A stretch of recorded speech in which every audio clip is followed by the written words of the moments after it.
Hello everybody, this is Josh, and today we are going to do something a little unusual. Yeah.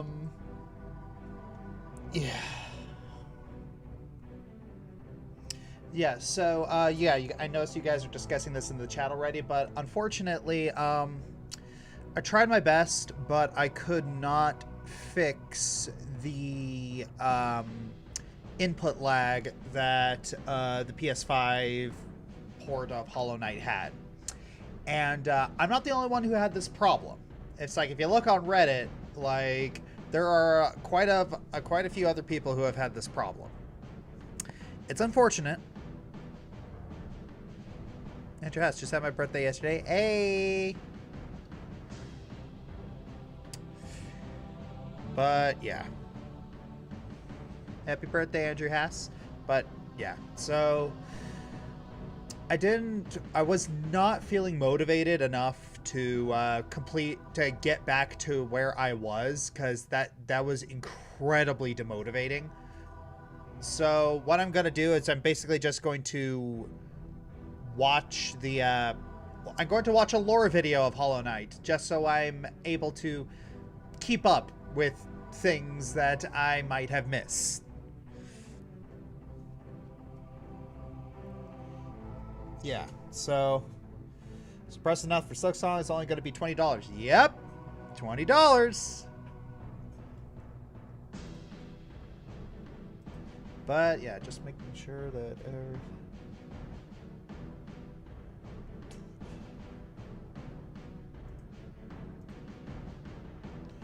okay. So that made the port frustrating, hoping. I don't know for some reason there was input lag. And input lag in a game like Hollow Knight, death sentence.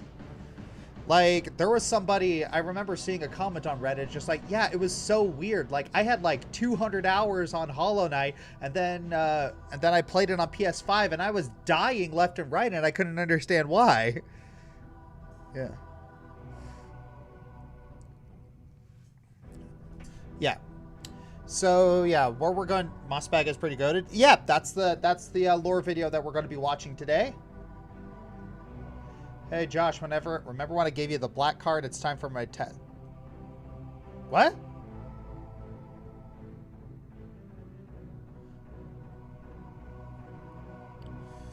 What are you talking about?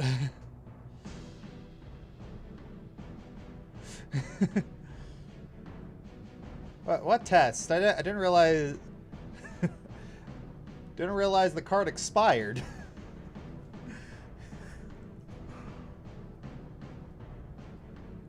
Yeah. Looking back at the fails lists, I think Nintendo is chaotic neutral. While they done good, yet they done bad, but I don't think they're good nor evil. Yeah, I can see that.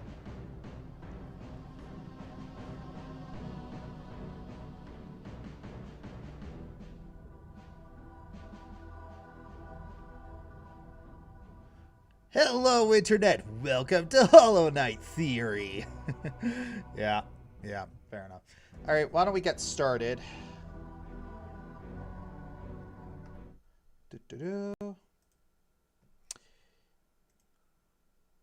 Warning, this for Hollow Knight. Please bear that in mind before embarking on this journey. I really don't care. I'm just text on a screen.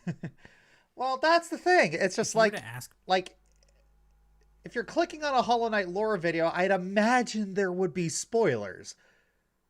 It's like, but then again, it's just like that one joke from the Nostalgia Critic review of Phantom of the Opera. It's like, you seriously have to spell that out? You'd be surprised. What is your favorite video game ever made?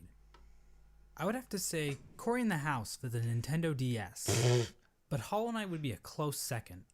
Hollow Knight was released on February 24th, 2017 by Team Cherry, an indie game studio based in the mythical land of Adelaide, South Australia. Wow. Over the past 3 years, Hollow Knight has become an indie darling. The game, the fact that this is an Australian dev team where everything in this game is trying to kill you, and it's all like violent. That's all the animals and things are violent, poisonous, and blah. Starting to piece together why this is. Yeah, it's Australian. The game has sold over 3.5 million copies. It was the opening game at ADGQ 2019. There's a Hollow Knight book, a line of plushies, Aw. t-shirts, nicotine patches, nuclear warheads, and even vinyl records for all you goddamn hipsters. Team Cherry had one goal when making Hollow Knight. They wanted to create a world that allowed players to get completely lost in exploration. We can see this desire in Hollow Knight's design. Yeah. The levels in Hollow Knight are massive, with secrets and rewards hidden in every nook and cranny. Be that powerful charms, special abilities, or the game's navigation system requires the player to work for their map, forcing them to make a stronger mental image of the world in their head. Yep. Christopher Larkin's score and Ari Gibson's artwork lend to this as well, creating an atmosphere that the player won't want to leave. But there's one aspect of Hollow Knight that keeps people like me coming back: the world building. When Super Metroid launched in 1994, Yep. it stood out for its amazing sense of immersion. Now in 1994, I was busy not being alive, but I've watched enough YouTube video essays to know that this game was a big deal. In case you didn't know, Super Metroid is basically the granddaddy of all Metroidvanias. That's why they're of course. called Metroidvanias. Yeah. Duh. Now in Super Metroid, there are moments that give the player a sense of depth. Basically the feeling that this world exists outside of Samus's interactions with it. In the room right before that diabetic crocodile thing, Samus can find the corpse of a random soldier. His inclusion here doesn't change the gameplay at all, but instead gives the player a sense of wonder about the world they are exploring. Yep. Who was this guy? Why was he here in the first place? Did he like jazz? Now, finding dead bodies and other random garbage is pretty cool, right? Well, Hollow Knight basically does the same thing. Yeah, there's a lot of dead about bodies a in Hollow dozen Knight. times. Yeah. Through its world building, Hollow Knight turns Why was the Hallownest peanut into guy a there? living kingdom. You can sense the ancient history of the land when you look at dilapidated structures or giant barred doors. Nothing feels like it was put into the game randomly. There's a reason for it all. Except those reasons aren't the easiest to uncover. Hollow Knight's narrative is buried under layers of NPC dialogue, item descriptions, lore tablets, and even additional content like the Quarrel comic and Fangamer's Wanderer's Journal. These past 3 years have seen an insane amount of research by the Hollow Knight community to make sense of Team Cherry's sprawling world. Wow. We even made it to the point where people are looking at the in-game signs to try and decipher Hallownest's logographic language. In this video, I hope to give you a really detailed look into the world of Hollow Knight, exploring Hallownest's history and uncertain future. When I'm not busy making surprisingly accurate Super Smash Bros. Roster speculation videos or insightful podcasts about beloved subjects like the Donkey Kong Country television series or whatever this was supposed to be, I'm usually making videos about Hollow Knight. Alright. And while I am a seasoned Hollow Knight lore expert, I cannot confirm that every musing or theory presented in this video is completely correct.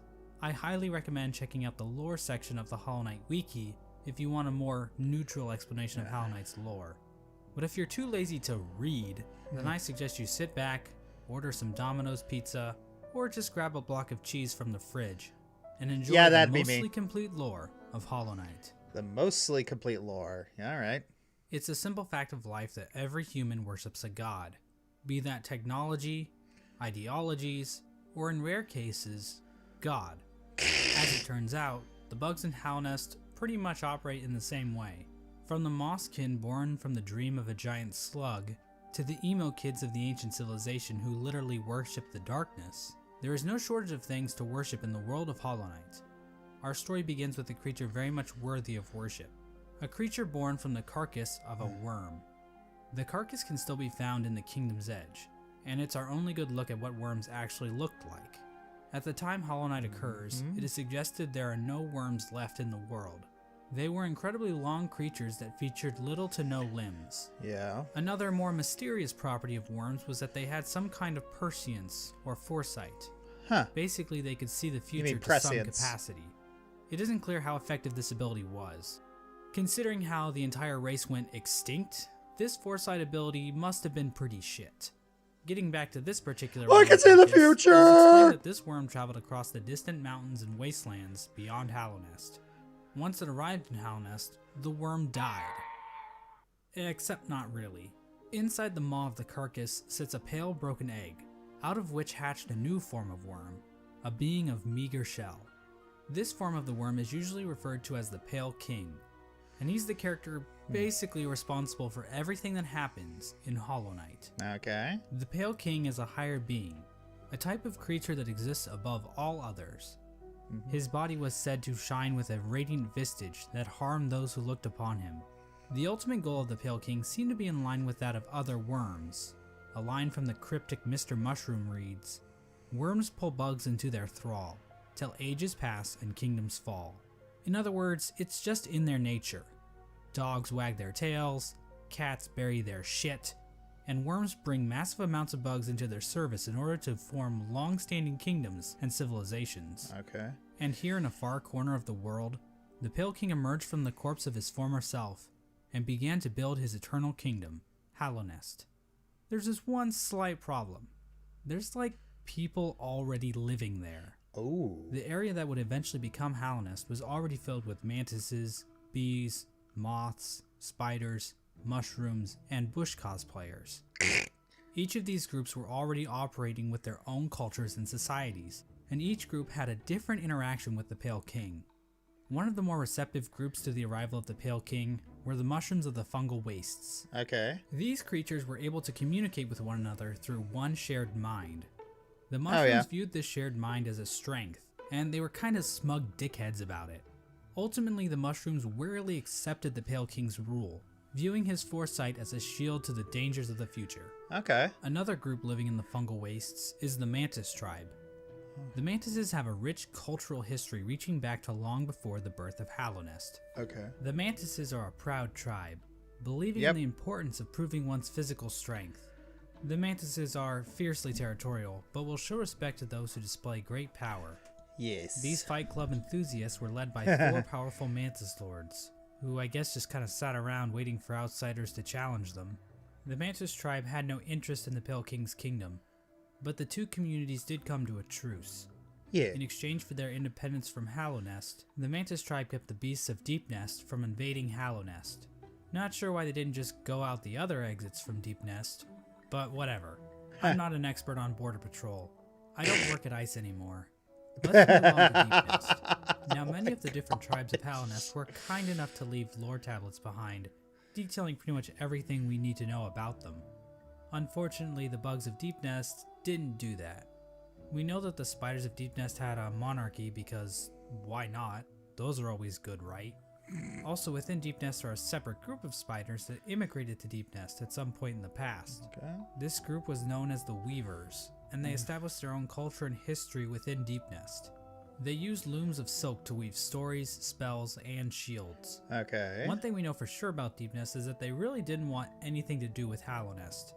The struggles of Deepnest-Hallownest relations would become painfully clear as time goes on, but for right now, it seems like the two remained fairly isolated from one another. Another section of Pre-Hallownest includes Greenpath. Now, as far as we can tell, the mushrooms, mantises, and spiders of Deepnest didn't worship any higher beings. There is this giant mushroom corpse in the fungal core, but I don't think this is a higher being. I mean, who the hell would want to worship a fat-ass mushroom? Fat-ass slugs? Now that's dope. The land we know as who Greenpath want was to created worship by a the mushroom? higher being known as A lot of people in used her great Warhammer mind 40k. to dream the vegetation of Greenpath into the once barren caverns. Un's followers, the Mosskin, were also born out of Un's dream, making her their creator. Greenpath at its height was actually much larger than we see in game.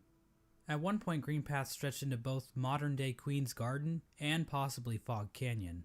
Greenpath's citizens showed themselves to be a fairly developed society. They built a temple at the Lake of Un in order to worship her, and they even had their own line of defense, with Moss Knights showing proficiency in combat, using nails and shells as weapons. The Law of Un continued to remain in effect even after the Pale King arrived, but it seems like they allowed the king to establish a road through their lands, leading travelers to the heart of Hallownest. Okay. Hence the name Greenpath. Yeah, Team Cherry really racked their brains when naming this area, didn't they? Next, we have the bees. And while there is no lore on how these bees can turn into fucking drills, or how they can ignore all known laws of aviation, we do know how they reacted to the Pale King. These bugs decided to seal their hive off from the rest of the world, with only patrol bees being able to enter and exit the hive. So yeah, the bees are pretty much pointless in this story. And finally we have the moth tribe. In-game, the only moth settlement is in the resting grounds. But the tribe might have also inhabited the Crystal Peak at one point. Now, as we all know, moths in real life are just complete assholes. As for the moths in Hollow Knight, well, it's a bit complicated. The moth race is described as being a rather pacifist group, with few ever choosing to take up a weapon. During the Pale King's reign, the moth race delved amongst dreams and the dead, displaying the importance of remembering those who have passed, as well as learning how to shape dreams themselves. Similar to the Mothskin, the moth tribe was born from a higher being known as the Radiance. The Radiance is described as being a light in which the moth tribe basked. So she was basically a giant lamp to them. Another important aspect about the Radiance is her ties to dreams and a substance known as essence. Essence are the remains of wishes and dreams, and are represented in-game by these dreamcatcher particle effects. Essence can take the form of whispering roots, as well as dream ghosts, both of which are memories taking root in the world. The Radiance appears to be a creature made of essence, but she isn't the only higher being to give off essence. Un has green particles, the Pale King has gray particles, and this sexy character named Grim gives off fiery red particles. However, the Radiance appears to be the main god when it comes to dreams, even if other gods also dabble in the dream realm. Getting back to the Moth tribe, it is their interaction with the Pale King that we need to discuss. Basically, the Moths turned their backs on the Radiance completely, in order to worship the new light that had appeared, the Pale King's light. So yeah, Moths are assholes in this game too. With her tribe forsaking her, the Radiance became a forgotten memory, a remnant of the past, and a thing that's definitely not going to come up again later in this video. And so the Pale King's new kingdom was established, Hallownest. But there is one aspect of Hallownest that we need to discuss. Unfortunately, to better understand this, we're going to have to read some poetry. Oh no! Beyond this, speak your name with reverence and regret. For none could tame our savage souls, yet you the challenge met. Under palest watch you taught, we changed. Base instincts were redeemed. A world you gave to bug and beast as they had never dreamed. This is from a poem titled Elegy for Hallownest, written by Modemon the Teacher. The poem appears at the beginning of every playthrough, and hints at what the Pale King and his kingdom offered. Much of the land outside of Hallownest appears to be a wasteland, where bugs survive off of instinct, without the burden of mind. Hallownest somehow taught these bugs and tamed their savagery. Basically, the Pale King changed the instincts of his subjects, and granted them higher thought. To get a better picture... Alright, fortunately we gotta take an ad break so people don't have to deal with, so people don't have to deal with pre-roll. 1 second. Okay. Oh yeah, I can actually turn that back on. Okay.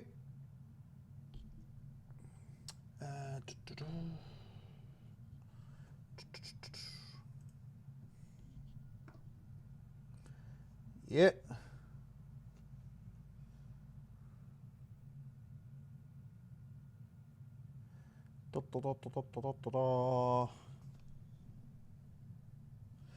You got an ad a few moments ago? Oh, let me fix that. Okay.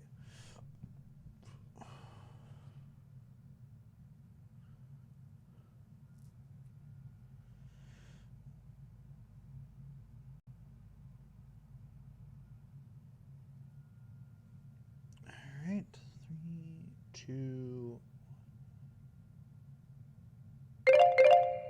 Okay. Back to it. Oh. Looks like he inspired VisiPod to make a certain Goetia print. Yeah, I'm starting to notice like a little bit of VisiPop's style seems to have been influenced by Hollow Knight. They are a little similar. Of this, let's look at two different characters, Boone and Tuck. These adorable panda bug things give us a clear display of Hallownest's effect. While both appear to be the same species of bug, Boone is dumb as a sack of rocks, struggling to string together words, while Tuck speaks fairly clearly. The main difference between these two characters is that while Boone lives outside of Hallownest, Tuck lives beneath the city's capital. Basically, it appears as though Hallownest is a literal holy ground that raises the intelligence of those who dwell within. Interesting. The Pale King established a path, starting from the kingdom's entrance in King's Pass, winding through Greenpath and the fungal wastes, and finally ending at the massive capital at Hallownest's heart. We now know the capital city as the City of Tears, but that was likely not its original name. Yeah. The rain that falls down onto the city from the blue lake above didn't begin until after the kingdom collapsed. So unless the capital was originally named by some edgy literature student, the name City of Tears wouldn't have made much sense. Yeah. The king's motivation for all this appears to have been his desire to be worshipped. The citizens of Hallownest believe that the Pale King created the world and everything in it. Shrines to the king can be found scattered throughout the kingdom, and king's idols were created and distributed to followers of the king. Despite the worship, the Pale King often kept himself hidden from his subjects, possibly to hide his blemishes.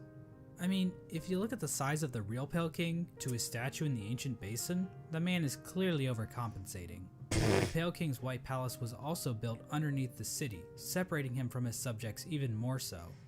At the same time, certain powers became shunned in Hallownest, though we don't know for sure if the Pale King had anything to do with this. Lifeblood is a blue liquidy substance that leaves those who drink it feeling refreshed. However, the use of lifeblood was seen as a taboo, and those who used it were demonized as heretics. Oh. The use of soul for combat was also shunned. Soul is a sort of life force in Hollow Knight that animates the bodies of living creatures. Okay. But some characters are able to control the soul of others to conjure powerful spirits. But aside from a few exceptions, no citizens of Hallownest ever used this power. However, the Pale King didn't rule alone.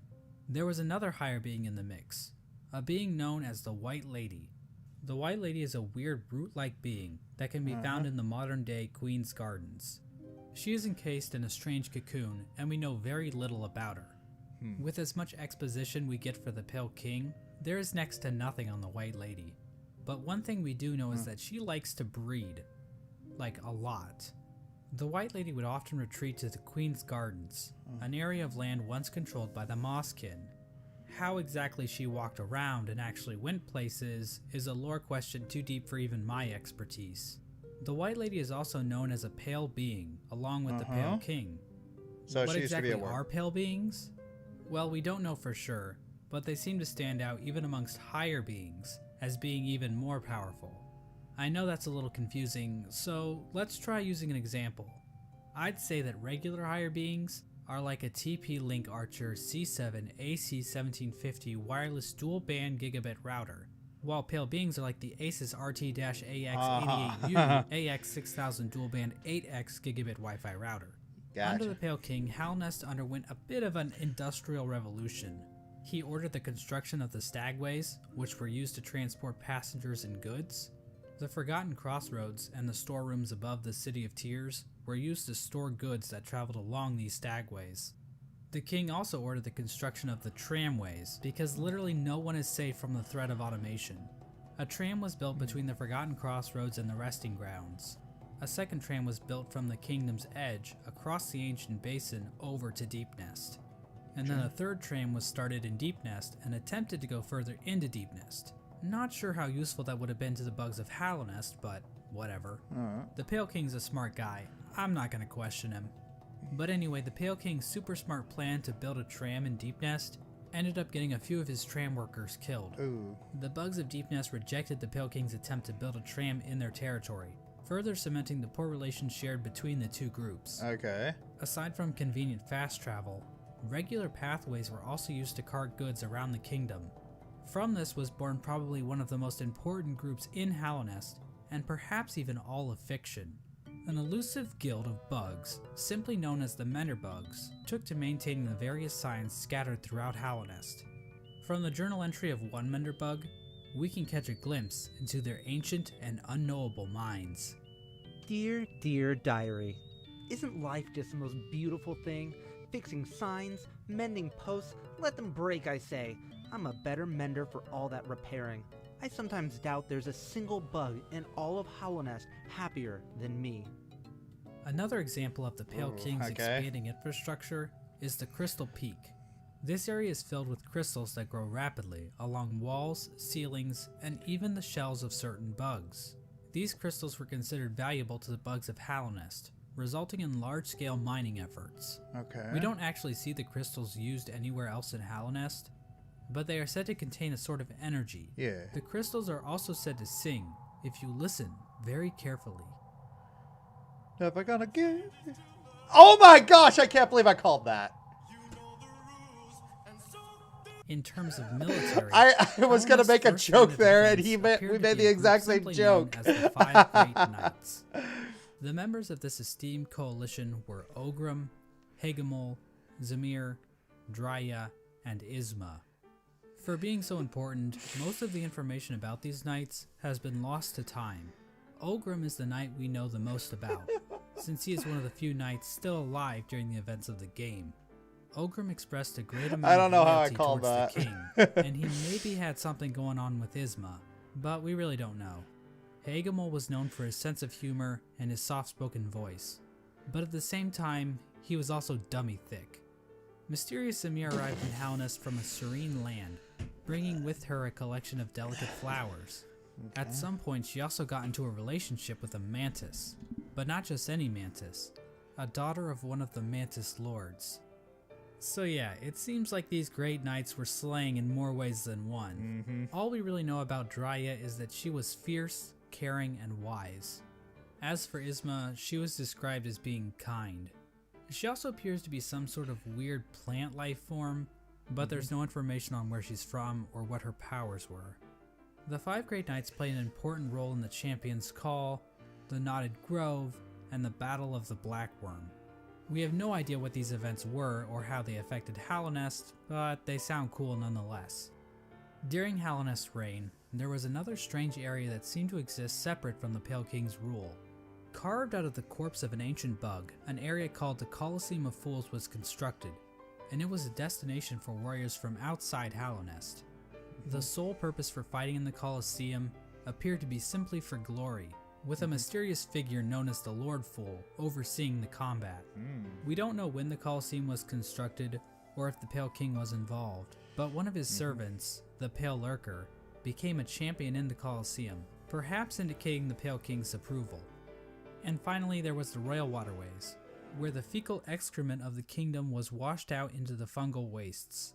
This area saw the rise of a species of parasite-like creatures called the Flukes. Ooh. The Flukes spawned from the Flukemarm, a giant monster with cavities in which tinier Flukes live. There really isn't too much lore involved with the Flukes, but I do need to point out that the Flukemarm is canonically a MILF. Like, that's not even debatable. The sky is blue, 2 + 2 = 4, and we all want to fuck this thing. And so this was the kingdom of Hallownest at its height. Yuck. Hallownest was a vast kingdom connected by a network of stagways and tram stations. The bugs of Hallownest mourned their dead on the resting grounds, engaged in commerce using Geo, the de facto currency of the region, and a thriving capital located in the middle of the kingdom. The Pale King had succeeded in crafting a full-blown society, but we all know there are pitfalls to living in a society. As a suspiciously knowledgeable hunter points out in his journal, the Pale King had created a population of weak and pathetic creatures. The bugs of Hallownest did not hunt for their own food, and had become complacent with their comfort. This is even more obvious with the east wing of the capital. These greedy members of Hallownest's high society became complete cowards, obsessed with riches and plum from excess wealth. The bugs living in Hallownest Prime looked quite different than the instinctive simpletons they once were. Their savagery had been replaced with intelligence, and through that intellect, they gave the Pale King the devotion and service he desired. And while there were a few snags along the way, they were shining times for the king and his subjects. Resting at the threshold of Hallownest is a strange lore tablet, proclaiming Hallownest to be the last and only civilization. It calls Hallownest an eternal kingdom. This appears to have been the Pale King's goal, for Hallownest to stand against a wasted world as a final beacon for civilization. And that was the Pale King's ultimate folly, to think that he could succeed where so many others had failed before. Long before the Pale Kings or the Barry Bensons of the world, the land of Hallownest was controlled by an ancient caste. Hints of Hallownest history are littered throughout the land, with the most notable examples being the soul totems and arcane eggs. Okay. One sect of these ancient bugs didn't worship a god like the Pale King or any lord, but instead a dark and mysterious substance known as the Void. This ancient caste once also tried to lay claim to the entire land of Hallownest, but they too failed. In his quest to conquer all of Hallownest, the Pale King had made an enemy long forgotten, an enemy that was about to be remembered. Ooh. I mentioned earlier that the Moth tribe entirely forgot about the Radiance in order to worship the Pale King, but that isn't quite true. Memories of her still lingered, and hushed whispers of faith kept the Radiance alive. Okay. At the summit of the Crystal Peak, a location known as Hallownest Crown, a strange collection of glyphs can be found. Joining these glyphs is a statue of the Radiance, presiding over the kingdom below. This old summit is the sole standing shrine left to the Radiance. This was built in order to keep the memory of the Radiance alive. The Radiance's light began to appear in the dreams of Hallownest citizens. Okay. This light manifested itself in an infection that ravaged through the kingdom's tunnels. Those infected would fall into a deep sleep and awaken with broken minds. Cordyceps. Some of the lesser bugs tried to resist the Radiance's light, which only resulted in them being consumed by it even more so. Many infected bugs lost their wills and began attacking bugs that weren't infected. The infection also twisted the bodies of its hosts, causing them to bloat and occasionally develop orange cysts on their bodies. For many victims, they were reverted back to their basic instincts, carrying out the duties they once fulfilled in life, but now as mindless slaves. Oof. Those caught up in the infection were linked into the Radiance's hive mind, allowing her to control their bodies if needed. Ugh. As the infection spread across Hallownest, many groups looked to solutions to fight off the Radiance's light. The gates to the City of Tears were closed in an attempt to keep the infection from reaching the city. The stagways were also shut down at some point, and many of the stags eventually died out, but some took more proactive efforts against the infection. The scholars of the Soul Sanctum decided to harness the power of Soul in an attempt to fight the infection. This resulted in the deaths of hundreds of bugs, whose souls were sucked out and injected into the bodies of the scholars. Ooh. Their goal was to achieve some kind of pure focus, which would somehow protect them from plagues of the mind. The scholars' leader, the Soul Master, was driven mad by the sheer power of Soul, and his entire sect failed to avoid infection. Yep. But hey, I got at least that they far. took as many innocent people down with them as they could. Oh. The Mantis tribe, showing a stronger so will that's than what the that common was. bug, were able to stave off the infection. However, one of the 4 Mantis lords turned against his sisters. Oh. He and his followers took in the infection willingly, as it gave them more strength and courage. At some point during all this, the Traitor Lord and his followers were exiled from the Mantis village, eventually taking up residence in the Queen's Gardens. The Traitor Lord's daughter ended up dying at some point. This is the same Mantis that was in a relationship with Zamir, one of the 5 Great Knights, but the Mantises rejected their union because of Zamir's outsideness. As a gamer, this type of prejudice is all too familiar, and honestly, it makes me sick. With the 5 Great Knights completely useless to fight against the infection, the Pale King devised his own scheme. A scheme involving a strange substance known as Void. As I mentioned earlier, the Pale King's White Palace was built in an area called the Ancient Basin, but his castle wasn't the only noteworthy thing down there. At the bottom of the Ancient Basin was the entrance to a pit known as the Abyss. Within the Abyss was a lake composed of void. The Pale King realized that this void could be given form, as evidenced by an imprint of such deep within the Abyss, possibly left there by the ancient civilization that predated Hallownest. The Pale King devised a workshop in his palace, where he placed void in armor shells imbued with soul, creating servants known as King's Molds and Wing Molds. These void creatures were somehow imprinted with the desire of the Pale King, so that they would serve him. It isn't clear when the Pale King started making these creatures. There is evidence to imply that even common bugs were aware of King's Molds, but the point is, the Pale King turned to the void in order to create another creature, one that he believed could contain the Radiance and her infection. He tried to create a pure vessel. The Radiance's infection needs its host to have a will and a mind in order to enslave it. A pure vessel would be a creature made of void, designed to lack those features. The Pale King believed that by harnessing the void inside a pure vessel, he would be able to stop the infection and keep Hallownest lasting eternal. Okay. But his method for creating this so-called pure vessel was incredibly cruel. This is where the White Lady and her King Kong-sized libido come into play. These two higher beings engaged in a union of some kind, resulting in the creation of several eggs that were dropped down into the abyss. There, the void seeped into these eggs, corrupting the offspring of the Pale King and the White Lady. This act resulted in the creation of the vessels. The vessels are not technically considered to be alive. They are shells created from the Pale King and White Lady that have been filled with the void. Within each vessel is a shade, a completely void being hidden behind the face of the vessel. Vessels are also non-gendered, I guess because they're dead or something. I'm not sure if that's how that works, but whatever. I'm not an expert on these kinds of things. I don't work at ICE anymore. Thousands of vessels were created during this process, but only one was chosen as the pure vessel. This particular vessel, chosen by the Pale King, was deemed the Hollow Knight, and was taken away to the White Palace. But I want to take a bit of a closer look at this part of the story. Okay. There are a number of questions and theories surrounding this moment that I really want to dig into. The big question surrounding this moment is, why was the Hollow Knight chosen over any other vessel? One common theory is that the Pale King took these vessels back to the White Palace and evaluated them using his giant collection of buzzsaws. This theory is probably the least likely explanation. It kinda exists just to explain the buzzsaws, which is quite the mystery, I'll admit, but doesn't really mesh with the vessels very well. How does being good at Super Meat Boy prove that you are a worthy vessel? And while thinking about logistics in a game about magic bugs is never a good idea, how exactly did the Pale King transfer these thousands of vessels to his palace without characters like the Dung Defender finding out? So this means that the Pale King probably made his decision without taking any of the vessels out of the abyss.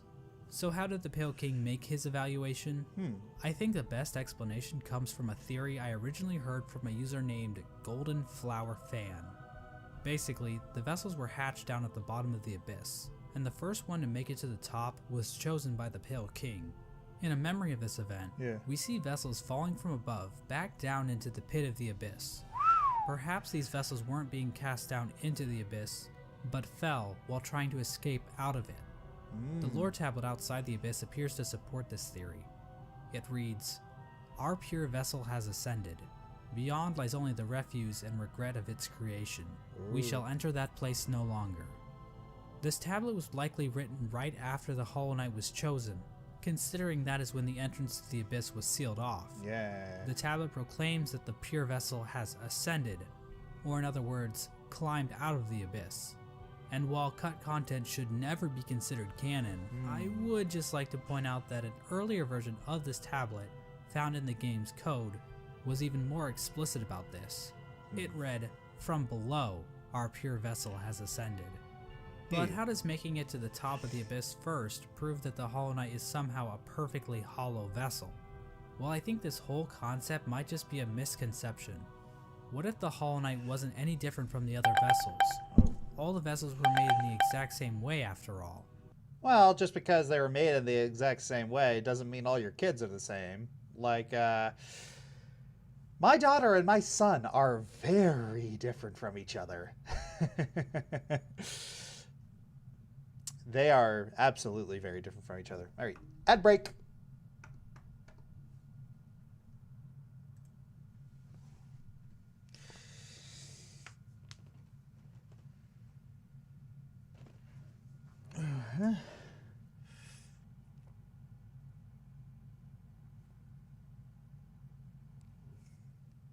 Do-do-do-do-do.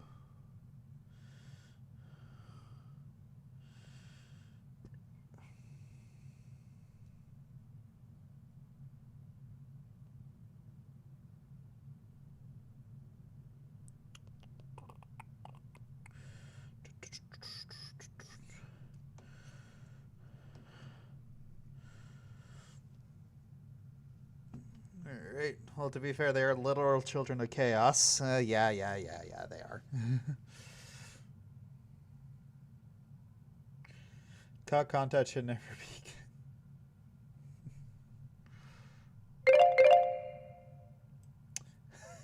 be. Yeah. I'm enjoying Stellar Blades so far as well as Stranger of Paradise FFO. I've beaten FFXV, mostly enjoyed it. BTW, are you a live and let live person? For the most part, there are a couple things that I will, stand up against, but for the most part, it's just like, you're a grown adult. You can make your, you're a grown adult. You make your own decisions, but the moment that your decisions, start to affect me or start to hurt others, then maybe that's part where we should probably step in. Like that's just a gross oversimplification, but yeah, it's yeah. Anywho, back to it. The idea that the Hollow Knight was somehow more hollow than the other vessels comes from the fact that there were so many vessels created in the first place. If they only needed one, then why create so goddamn many? I mean, this is like Octomom on steroids. Well, these are bugs we're talking about, so it would make sense that multiple offspring would come from one egg. And it might have been a precaution to produce multiple vessels in hopes that at least one would be able to successfully escape the abyss. Now, another explanation could be that the Pale King just yeeted other vessels that made it to the top first, after determining that they weren't hollow, which would better explain why so many were created. Ultimately, the exact details aren't super important, but I do find it interesting how many different interpretations can be pulled from this part of the lore. After the Hollow Knight was chosen, the Pale King sealed the doorway to the abyss, leaving the discarded vessels to rot away in darkness. These actions were not taken lightly by the Pale King or the White Lady. Both participants expressed shame in what they did, but saw no other option to save the kingdom. But the vessels weren't the only poor saps sealed away in the abyss. There's also a lighthouse that was built on top of a naturally formed spire, its light shining down on an ocean of abyss below. Inside was one of the Pale King's royal retainers, who was left in charge of keeping the lighthouse turned on. So this brave soul was willingly sealed in a dark and dangerous tomb for the rest of his life, just so he could not pull a lever. Well, at least he was living with purpose. With the abyss sealed and the Hollow Knight chosen, the Pale King's plan was beginning to come together. Okay. The Hollow Knight was raised and trained to prime form, causing it to grow several times its original size. We don't know exactly why this happened, but I guess the Hollow Knight is just a grower and not a shower. We know that the Hollow Knight was trained to use a nail, but why was this even necessary? One possible explanation is that the Hollow Knight needed to protect itself in case an intruder tried to kill it. Like the player. Or perhaps this was important in the process of containing the radiance. Unfortunately, the details of that are never fully explained. Okay. The Hollow Knight might have somehow focused the radiance inside itself, but Team Cherry gives us no explanation of how that might have worked. But that still wasn't enough for the Pale King. Additional seals were needed in order to protect the Hollow Knight's physical body while the radiance was trapped inside of it. To achieve this, the Pale King sought the help of 3 particular bugs, who would later be known as the Dreamers: Lurien the Watcher, Motomon the Teacher, and Hera the Beast. Lurien is definitely the most mysterious of the 3 Dreamers. He lived in the Watcher's Spire in the City of Tears. From there, Lurien watched over the city with his telescope. Lurien was a pretty big fan of the king, so it probably took little convincing for him to lie down for him. Lurien might also be tied to another strange incident that occurred in the City of Tears. Hidden on some of Lurien's lore tablets are images of jars, the same jars that can be found stockpiled in the Tower of Love. This building sits on the outskirts of the city, and is the setting of one of the most bizarre bosses in the game, the Collector. The Collector is a void construct that appears to have been made from the same mold used to create the King's molds. But the Collector is unique because, well, Good grief, he's naked! The collector stayed in the Tower of Love with a noble bug who likely owned the establishment. Okay. In the tower, a number of bugs can be found captured in jars, implying that these two were tasked with collecting these creatures. However, the collector somehow became obsessed with grubs, creating a map to keep track of grubs it captured in jars, as well as keeping a strange shrine displaying a grub in the style of the Vitruvian Man. Eventually, the bug staying with the collector decided to lock it inside the Tower of Love, and fled to the Queen's Gardens, where it died, likely due to overexposure to the void. Despite being locked up in the tower, the collector is still spotted by the hunter at some point, which either means this only happened recently, or the hunter has been farting around in Hallownest for a long ass time. We have no idea what these creatures were trying to do. It's implied that the collector was trying to preserve the creatures of Hallownest, perhaps trying to protect them from the spread of the infection, but we don't know where the collector's obsession with grubs originated, and while Larian does seem connected to all of this, we don't know how involved he was with this operation, or what its end goal exactly was. Modemon the teacher lived in the teacher's archives, a library built atop a lake of acid in the Fog Canyon. The lower half of her body consists of tentacles, making her a popular subject for the thriving Hollow Knight R34 community. The archives and the Fog Canyon as a whole are also filled with these strange Metroid knockoffs. These creatures are likely related to Modemon in some way. They could be her live offspring, her test tube babies, or possibly even her shit. Modemon uses futuristic cathode ray tube things to store information about Hallownest. Okay. Several terminals in the teacher's archive go into detail about the Pale King's plan to defeat the Radiants, indicating that Modemon had intimate knowledge of what she was taking part in. Finally, the Pale King sought the help of Hera the Beast, the Queen of Deepnest. Now, as I mentioned earlier, relations between Hallownest and Deepnest were kinda not great. Unlike the other two dreamers, Hera needed to be convinced in order to help the Pale King. Hera would eventually agree to become a dreamer, in exchange for a child. The Pale King agreed, and the two engaged in a dalliance, which is a fancy way of saying they totally boned. The White Lady was okay with this arrangement. In fact, she might have been watching from the closet. The motive behind Hera's request is never elaborated on, but it appears as though the King of Deepnest was dead at this point. Hera was a common bug, so perhaps she desired the Pale King's pale seed so that her child could be of high birth. Maybe. The bargain between Hera and the Pale King resulted in the birth of Hornet. She became known as the gendered child, because unlike the Pale King's other children, Hornet was not hollowed out by the Abyss. Hera and Hornet spent little time together, as Hera had to make good on her end of the bargain. And so the three dreamers were put to rest. Through their actions, a seal was placed over the black egg, prohibiting entrance into the chamber. These dreamers also had their own protection. At the base of Lurian's spire, the Watcher Knights guarded access to their master's body. Modemon's body was protected by a giant jellyfish named Umu. On top of this, Modemon entrusted her servant Quirrell with a mask which would be required to break an additional seal she had placed over herself. So she basically is double wrapping herself. Okay. As for Hera, we're not really sure what protected her, since it is never actually seen in-game. We don't know where this creature is hiding, but whoever it is, they really suck at their job. Now there appears to be one more element to the Pale King's plan, involving the Weavers. Hidden away in the Weaver's den is an incomplete seal of binding, woven from silk. This design prominently features the Hollow Knight's head, and can be found in the White Palace, as well as blocking the exit during the Hollow Knight fight. Silk spools created by the Weavers can be found in the Stag Station in Deepnest, as well as the Stag Station next to the White Palace. These spools can also be found in the Pale King's workshop.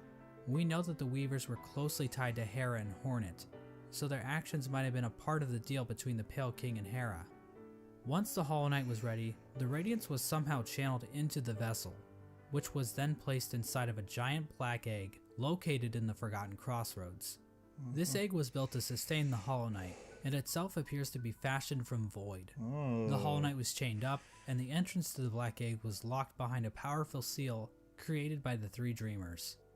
Initially, this convoluted plan actually worked, and the infection was successfully contained. Memorials to the Hollow Knight and the Dreamers were erected in the City of Tears and the Resting Grounds. But this is the part of the story where things get a little bit hazy. Okay. By the time these statues were constructed, citizens had taken to writing on parchment woven from spider silk, which was all destroyed when water started pouring down onto the city. That sucks. We don't know how long the Hollow Knight was able to an completely anthropologist's contain the heart just infection. broke there. Bugs from Dirtmouth used to go to the Temple of the Black Egg to pray, saying they felt at peace within the walls. But after a while, they stopped going, perhaps indicating that the infection was beginning to leak out again. The infectious air continued to seep through Hallownest for years, eventually even reaching the deepest parts of the kingdom. As it turns out, the Pale King's pure vessel wasn't quite so pure after all. Oh no. The Hollow Knight had been tarnished by an idea instilled. While the game never explicitly tells us what that idea was, it does hint strongly at what it might be. Hidden away in the White Palace is a memory showing the Hollow Knight and the Pale King sharing a moment. The Hollow Knight might have developed a parental bond to the Pale King, and who could blame it? The Pale King is a pretty great dad after all, if you ignore the infanticide and everything. Yeah. Remember those smug mushroom dickheads? Well, it turns out their trust in the Pale King was a complete mistake. That shared mind isn't looking too good now, is it? Nope. In the fungal core, the corpse of a giant mushroom lies dormant. Its final thoughts were, "Pale worm, what good to see a demise unavoidable?"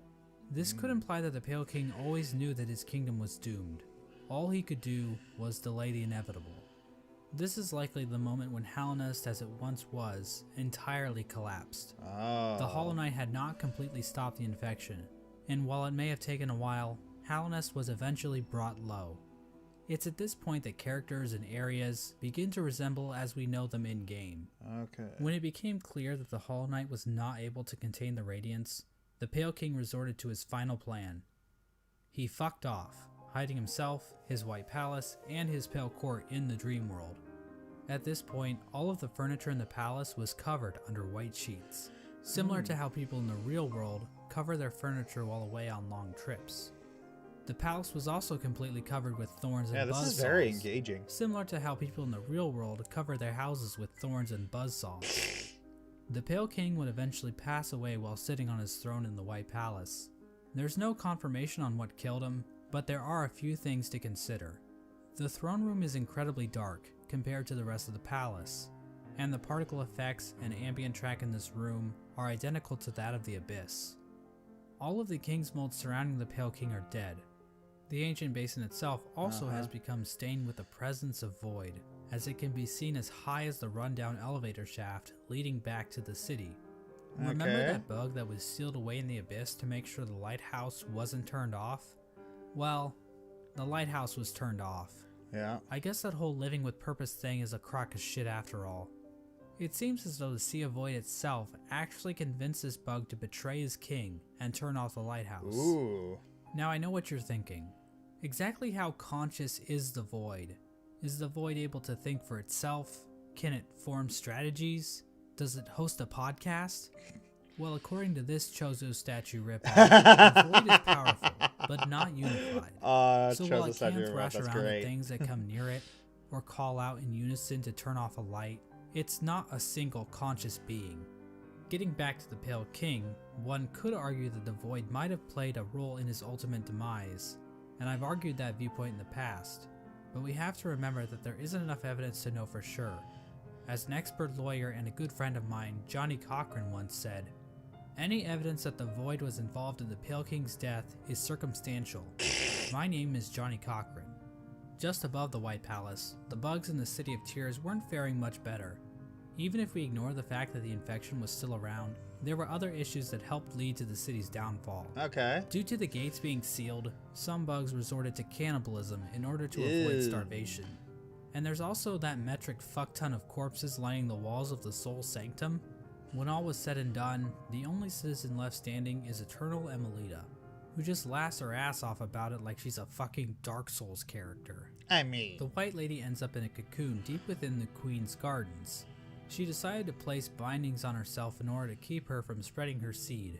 She claims that this is because of the shame she feels in helping the Pale King create the vessels, but honestly, it's probably just her kink. The White Lady also diminished her power, possibly as a way to keep herself hidden from unwanted visitors. Outside her cocoon, Drya stood guard, protecting her queen from the violent traitor mantises. Drya is eventually killed off by these bugs, which is actually pretty pathetic if you think about it. I mean, we're talking like the Netgear WPN824N N150 wireless router pathetic. Speaking of great knights dying pathetically, let's move on to Hagamel. Hagamel held the city crest, a key used to open one of the gates to the City of Tears. At some point, Hagamel's armor shell was stolen by a maggot. Now, maggots were generally looked down upon and forced to do menial labor. They were incredibly weak, and basically deserved all of the discrimination they got. But this one maggot decided to turn the tide, so he stole Hagamel's shell so that he could defend his downtrodden brothers. His actions weren't motivated by the infection, but instead was the result of how hierarchical caste systems will always lead to revolution from the working class, and that true freedom can only be achieved blah blah blah, capitalism is bad, subscribe to my Patreon. Ogre moved to the Royal Waterways and started living in shit, changing his name to Dung Defender. Now I love wallowing in shit as much as the next guy, but you'd have to really love shit to put up with living with the flukes. The Dung Defender kept an unwavering sense of duty and loyalty to the king, and love for his fellow knights, so much so that he made shit statues of them. How nice. Ogrim acted as the defender of the pipeways, as well as Isma's Grove. A section of the Royal Waterways became filled with acid, and in the middle of it all rests Isma's corpse, which has been overcome by plant life. Isma is likely the one responsible for this acid blight, but we have no idea what happened to her. Hornet's whereabouts during this time are fairly mysterious. We know that she departed Deep Nest and didn't return until the events of the game. At some point, she took to guarding Hallownest from intruding warriors, as well as the cast-off shell in the Kingdom's Edge. Despite the Kingdom's woes at large, fortunately this fate did not befall one of the fandom's favorite characters. The Menderbugs continued to fix the broken signs and wayposts of Hallownest. From a diary entry, we can see that one Menderbug in particular had found himself on the precipice of a long and loving relationship. Hello again, diary. Not long now until the next Minder Bash. For us stealthy types, we're a riotous bunch when we get together, and Minderberry kept flashing me that smile.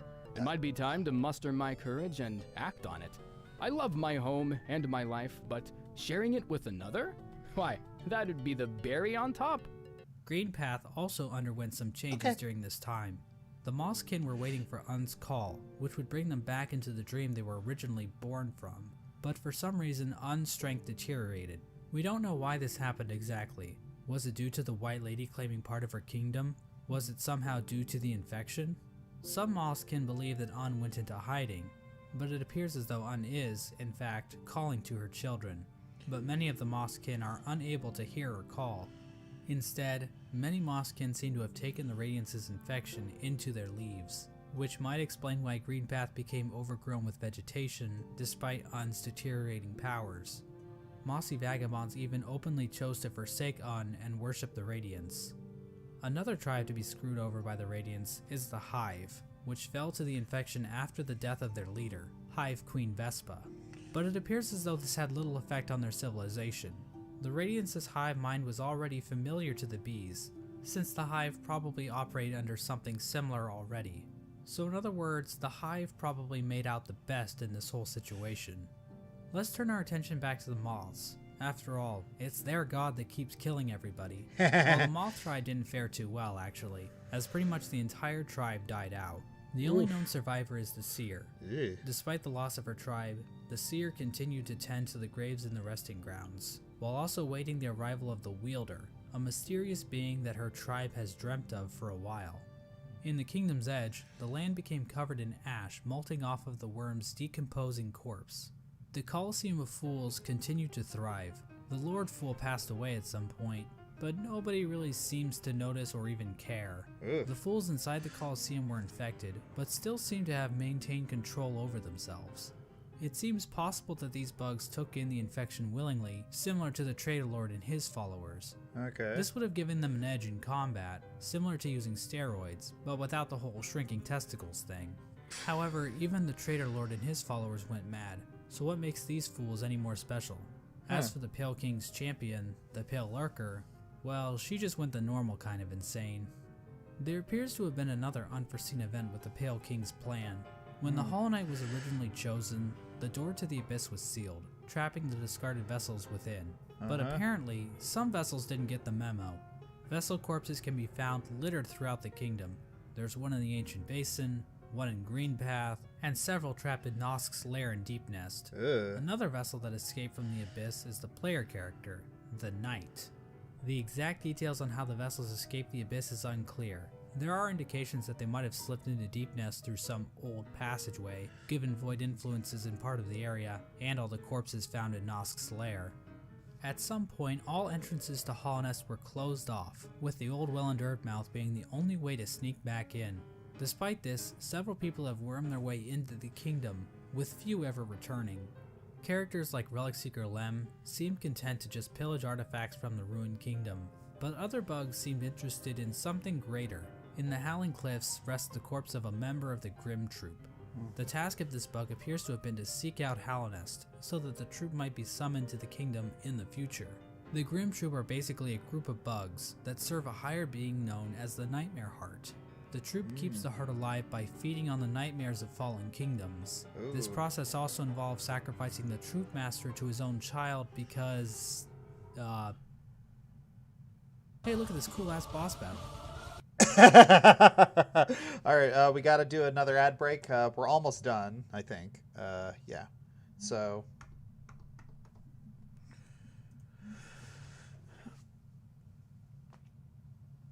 Alright. That's pretty funny. 1 second.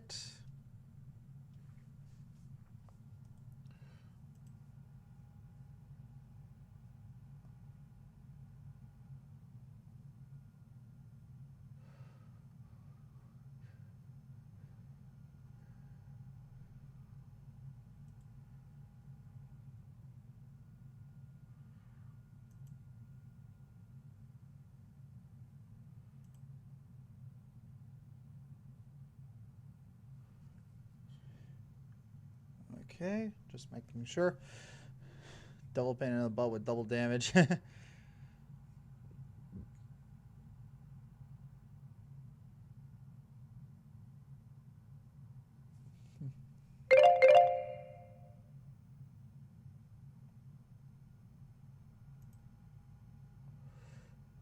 Okay, now we're back. Let's continue. Another important group that traveled to Hallownest are the God Seekers. Okay. After being abandoned by their old gods, the gods of thunder and the gods of rain, these bugs left their home in the land of storms, seeking out a new god to worship. The God Seekers looked to gods to save them from their own silent mind. While traveling through the wastelands, the God Seekers constructed devices called God Tuners, which helped them seek out new gods. Through this device, they were able to detect the lingering power of the Pale King and find their way to Hallownest. When they arrived, however, the Godseeker was forced into hibernation. She was encased in a strange sarcophagus-like cocoon, which was itself chained up with a lock. It's not clear how this forced hibernation worked, seeing as the cocoon appears to have been made by the Godseeker herself. As for who put the cocoon in chains, I think the most likely candidate is the Dung Defender, considering how the Godseeker's cocoon is found in the junk pit in the waterways, an area the Dung Defender has tasked himself with protecting. This was the general picture of Hallownest after the Hollow Knight was sealed inside the Temple of the Black Egg.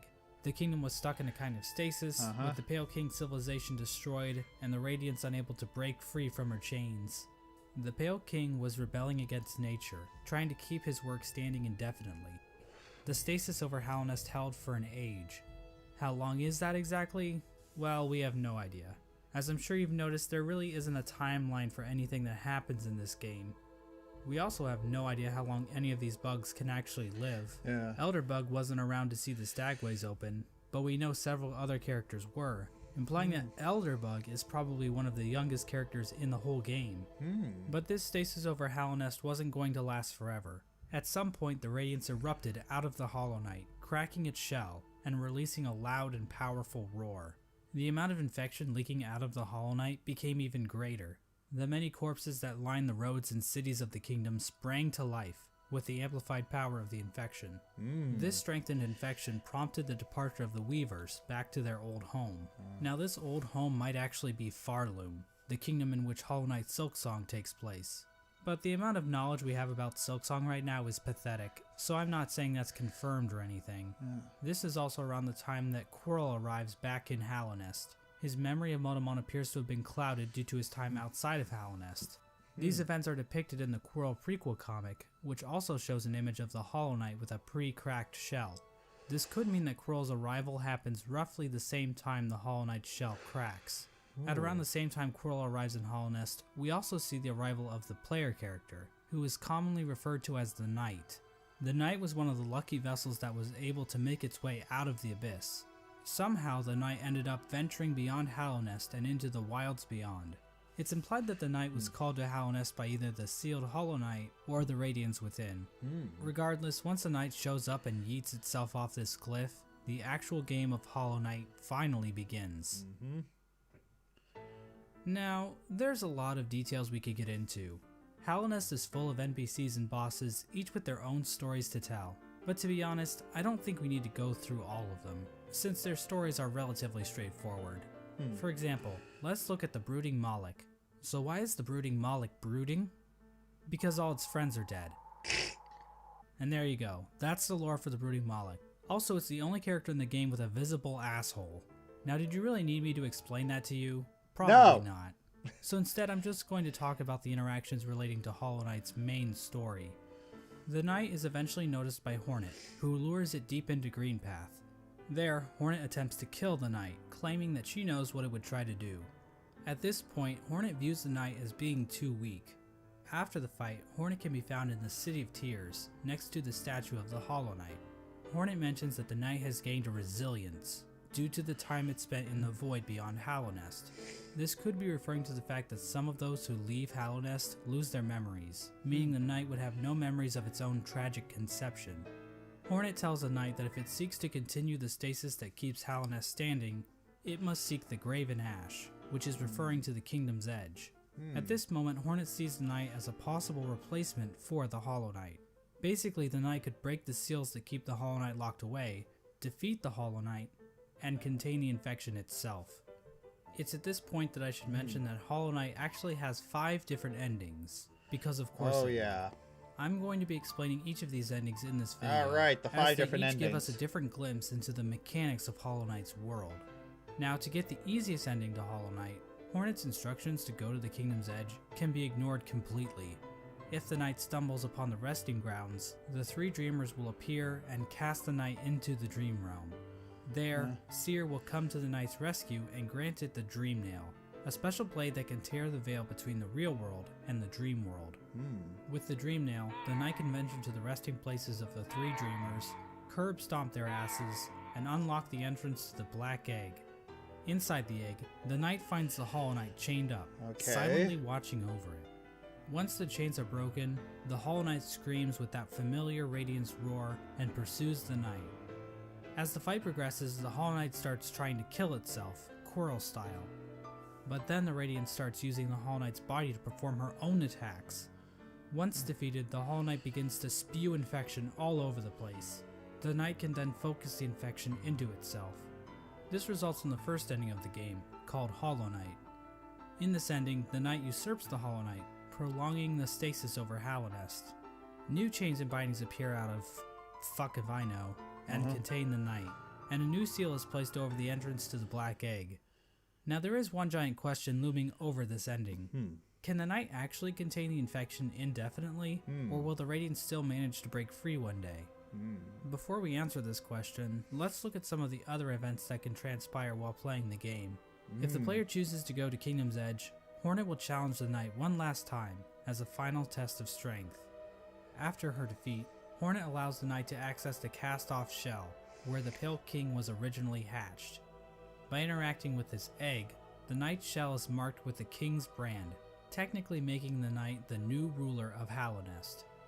With the King's brand, the Knight can now open the entrance to the Abyss and discover the place of its birth. When leaving the Abyss, the Knight can encounter Hornet again, where for the first time, Hornet suggests that there are actually 2 outcomes the Knight can enact. She tells the knight that it can either prolong Hallownest stasis or face the heart of the kingdom's infection. Within the night, Hornet sees a chance for change. Instead of just replacing the Hollow Knight, Hornet believes that it may be possible to get rid of the infection completely by using the void inside of the knight. After visiting the abyss and obtaining the Shade Cloak, the knight is capable of reaching the White Lady, hidden away in the Queen's gardens. The White Lady tells the knight that she has been awaiting a vessel to accept a gift, that gift being one half of a charm called the King Soul, which she claims will give the knight more power. The White Lady goes on to explain that she can feel the weakening of the Hollow Knight within her roots. She tells the knight that it is free of the blemishes that made the Hollow Knight a flawed vessel. From this dialogue, it is implied that the knight truly is a pure vessel, capable of containing the radiance successfully. But it's not quite that simple, so we're going to have to dig a bit deeper into this. Basically, we're going to need to answer a simple question. What exactly does it mean to be a Hollow Knight? Despite the White Lady's words, we have a number of instances where the characters and item descriptions mention that the knight has a will, and maybe even a mind. But from the Pale King's dialogue when describing the Hollow Knight, it is stated that a pure vessel has no mind or will. So is the White Lady wrong? Or maybe even lying? Her eyes have been clouded by time, and she can be tricked into thinking that Ogrim is in the room when the knight is wearing the Defender's Crest charm. She also thinks that Drya is still alive, which... So maybe the White Lady is just senile. My problem with that theory is that the White Lady states that the vessels stand out to her clearly in a misted world, due to them being her spawn. She also questions whether or not the knight sought her aid, which would imply that the knight must have some kind of will. So for whatever reason, the White Lady thinks the knight is still capable of containing the radiance, even if it's still able to make decisions. After all, the Hollow Knight was considered pure, but they still taught it how to wield a fucking sword. I mean, if the knight were truly and completely hollow in a literal sense, it probably shouldn't even be able to walk, or draw a map, or open a goddamn bank account. In short, this whole concept of being hollow is so abstract and hard to define, I don't really feel comfortable giving a solid answer on whether or not the knight is or isn't truly hollow, and I think the game leaves room open for other interpretations. Of course, the White Lady's gift is useless without the other half of the King Soul. In order to reach it, however, the knight must travel to the White Palace, locked inside the body of a King's Mold. In order to bypass the seal, the knight must use a fully awakened Dream Nail. It can do this by bringing 1800 essence to the seer, allowing her to sharpen the weapon's blade. If the knight does this, the seer remarks that the knight truly is the wielder that her tribe has been dreaming of. There's no explicit reason why the Moth tribe was dreaming about this supposed wielder so much, but it seems like they believe the wielder would wash away the crimes the Moth tribe committed by turning their backs on the Radiance. The seer seems to know that the knight might kill the Radiance, and she seems accepting of it, ready for her and her tribe to disappear and be forgotten forever. With the awoken Dream Nail in hand, the knight can travel to the Pale King's refuge and locate the other half of the King Soul charm. When equipped, the King Soul provides a never-ending supply of soul, making it almost useful if it weren't for the insanely high cost of the charm, and the painfully slow rate at which it increases, and the fact that the charm will get replaced in about 5 minutes after you get it. The King Soul charm itself symbolizes the union between two higher beings. To me, this implies that the King Soul is a representation of a vessel, which also was created by the union of two higher beings. With the King Soul in their inventory, the knight now gains access to an area in the abyss called the Birthplace. In this massive pile of vessel shells, the knight can find a giant egg. Dream nailing the egg allows the knight to access its own memory when it was cast down into the abyss. From viewing that memory, the King Soul charm is replaced with the Void Heart charm. The recollection of this event allows the knight to come to terms with the void inside itself.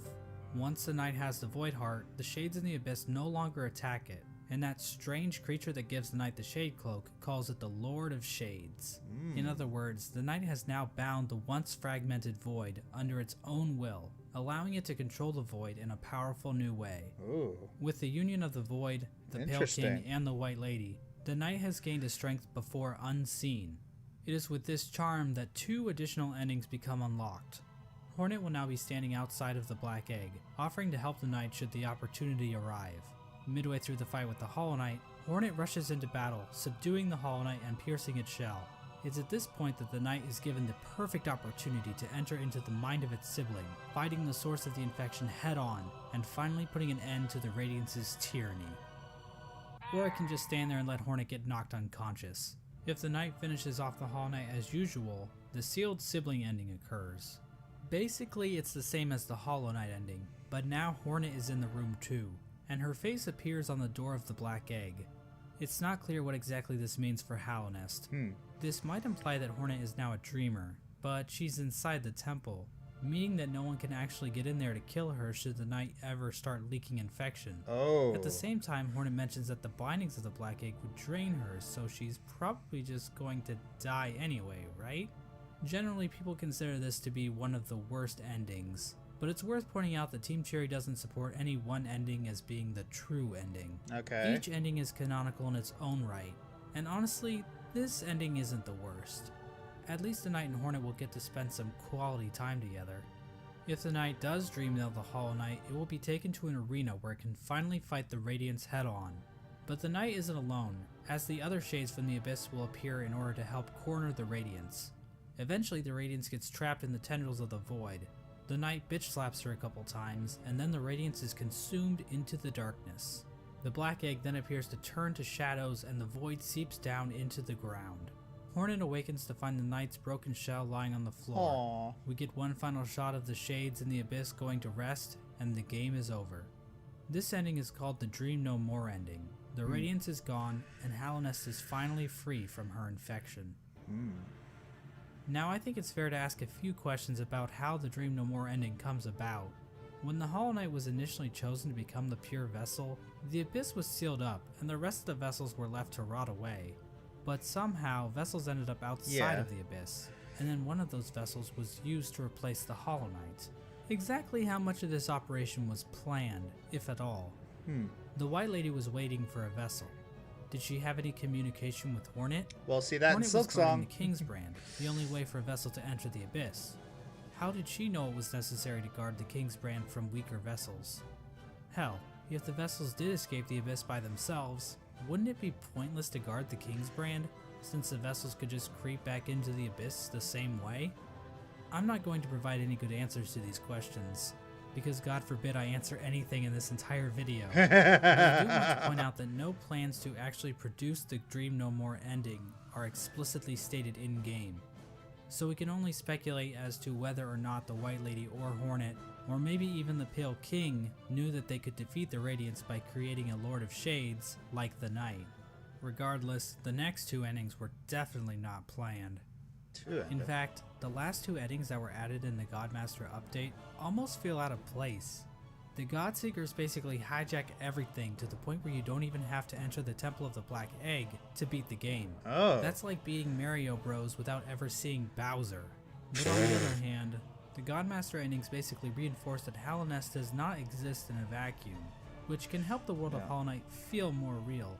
Because what else is reality but just a bunch of random chaotic stuff happening? Yeah, it's like sometimes I do like a lot of this guy's jokes, but I feel like sometimes it's like, I don't know, it's like sometimes I really got to read between the lines of whether or not he's actually being serious. All the time. If the Knight finds the Godseeker in the junk pit, it will be able to enter her mind and refight all the bosses in the game. This is part of the Godseeker's ritual. They basically attune to the resonance of gods through ritual combat. This allows them to ascend their minds higher, and eventually, through the use of godly focus, achieve communication with the god sleeping in Hallownest's heart, the Radiance. Now I know what you're thinking. That's a pretty convoluted little religious practice they have going on here. What's next? Are they going to start measuring the Knight's Theon levels? It's pretty complicated, but the point is, these Godseekers have some serious capabilities to fuck things up in Hallownest, as we're about to see. As the Knight makes it further and further through the four Pantheons, the Godseekers get closer and closer to making contact with the Radiance, locked away inside the Hollow Knight. At the end of the fourth Pantheon, the Radiance makes herself aware in this strange reunion cutscene between the vessels. But she isn't the only one to make an appearance. The Void itself appears to go on the attack, rising up to meet the Radiance's call. It's at this point that the final challenge, the Pantheon of Hallownest, becomes available. The Godseeker finally acknowledges the knight as being more than just a simple cringer, and they begin to watch the knight more intently. After defeating like a bazillion bosses in the final Pantheon, the knight finally comes face to face with the Absolute Radiance, a stronger, more enhanced version of the game's final boss. Finally, the stage is set. After roughly 40 minutes of intense agony and tedious boss battles, the knight has finally reached the ultimate enemy, responsible for the destruction of Hallownest. Truly, this will be a battle for the ages. But first, let's check in on Oh our my old gosh, pal here we go. Menderbug. As it turns out, he's still alive when the knight arrives in Hallownest, and he's still fulfilling his duty after all this time. Let's take one last look at his diary. My lovely diary. Someone's gone and broke my favorite sign. Right there, at the top of the crossroads. Keeps happening, too. But you know, I just can't get mad about it. I should be thanking them, really. More chances to fix that beautiful, complex sign. And I've stocked up on spare parts, so I've no fear it'll ever stay broken for long. Unfortunately, the only way to ever read the Menderbug's diary is to kill him in cold blood. I'm not sure why Team Cherry thought this was necessary, but the general consensus on Reddit is that they are bloodthirsty warmongers, so it checks out. But at least Menderbug's last moments will be spent fixing one of his favorite signs in the Forgotten Crossroads. It's comforting to think that his final seconds of consciousness were spent in total bliss, before we sent him hurtling into the infinite chasm that is Oblivion. Well, anyways, the alternate fight between the Knight and the Radiance plays out differently than in the vanilla ending. This time around, the Knight is not accompanied by any shades. Instead, after defeating the Radiance, the Knight seems to transform into this monstrosity. Now this creature goes by many names. The God of Gods, the Lord Shade, the Devourer, the Void Entity. But I don't really like any of those, so I will just call him Bill. Bill proceeds to completely annihilate the Radiance in spectacular fashion. We are then treated to the Embrace the Void ending. Bill comes back down from the sky, dropping into the rest of Godhome. The Godseeker starts to get pulled into Bill by Void tendrils. We then cut to the Godseeker in the junk pit. Void starts leaking out of her eyes, and it appears as though Bill is making an escape back into the real world, which is probably a bad thing? Finally, we see Hornet standing outside of the Black Egg as the infection begins to disappear from nearby vines. Hornet hears footsteps coming from inside the Black Egg as the Hollow Knight reveals itself to her and the two prepare for combat. So from this cutscene, we can see that the Radiance's death in Godhome actually did kill her for real, meaning that the infection over Hallownest is now gone. This means the seals inside of the Black Egg probably wore off, allowing the Hollow Knight to escape its prison. In other words, the Embrace the Void ending is a goddamn cliffhanger, and we have no idea how Team Cherry plans to follow this up. The Hollow Knight is running loose in Hallownest, and the Knight has transformed into a raging void monster that might try to destroy the entire kingdom, or at least what's left of it. Yeesh. What's even more strange about this ending is that the announced sequel, Hollow Knight Silksong, doesn't seem to be related to this ending at all, but that's a whole different shit show. Obviously, the biggest mystery surrounding this ending is the appearance of Bill. Did this creature exist in the void already, or was it somehow willed into existence by the power of the Godseekers? Did the Knight turn into this thing, or did it just become a part of it? Examining a statue of this creature and other forms of the Knight grant the player a Hunter's Journal entry for an ancient artifact called the Void Idol, which might imply this creature might have been worshipped by the ancient civilization. But again, that's pure speculation. We don't know what this worship of Void exactly looked like. Maybe the Void they worshipped took the form of something more sinister. There is one thing we know about this monster though. It's weak to flowers.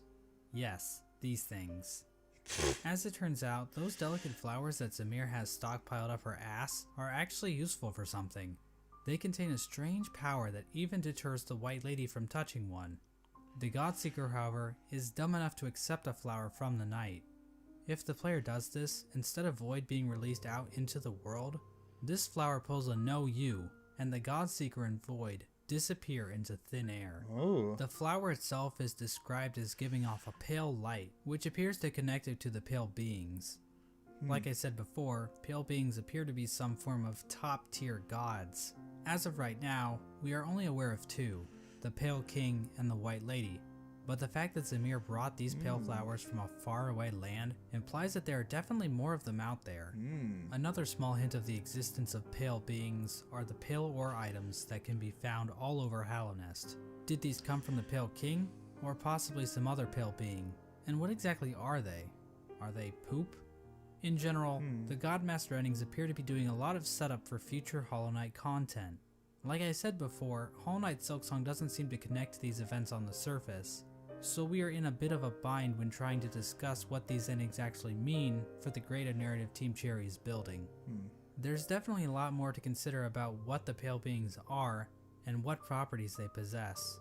And we also have plenty of questions surrounding the Void and how bugs have interacted with it in the past. Okay. It almost feels like we're looking through a keyhole, trying to grasp onto the totality of Team Cherry's creation.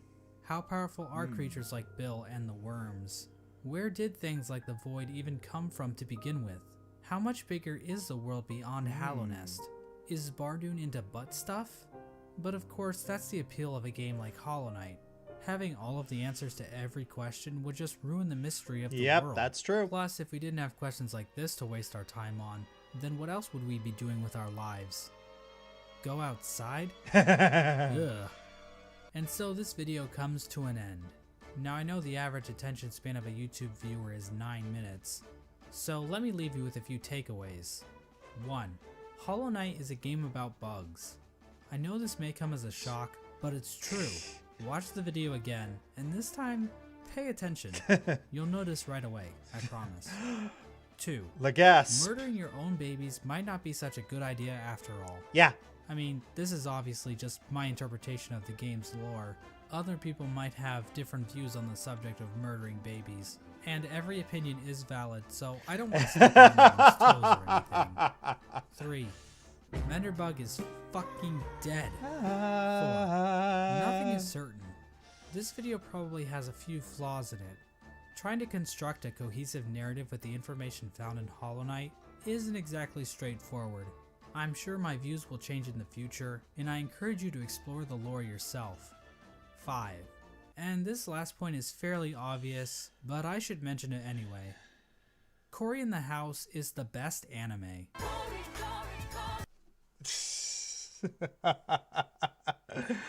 All right. Well, that was really good. That was okay. So yeah, I think I am ready for Silksong tomorrow.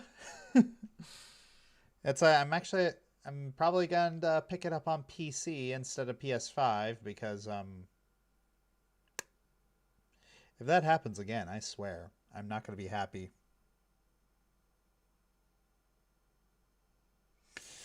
Because I am still very, very upsetty spaghetti that I got that far in the game, but yeah, gotta be picking it up on PC.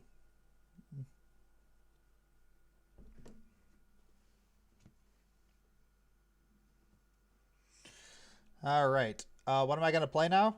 We're gonna take a little ad break, and then I'm just gonna do some Warriors Abyss, just gonna do some Warriors Abyss, just to. You know, but it's going to be a chill stream. Chill stream.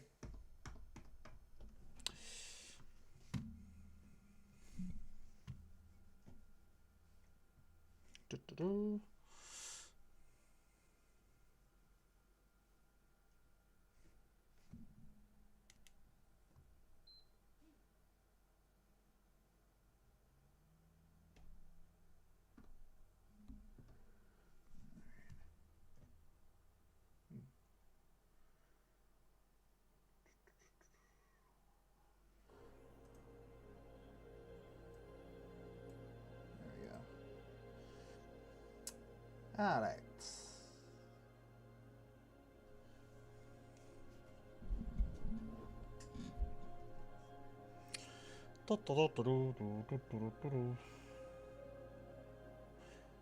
Did I say the transcendent buff? What's that?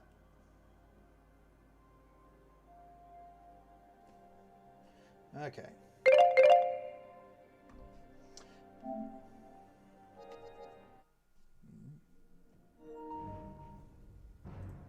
All right.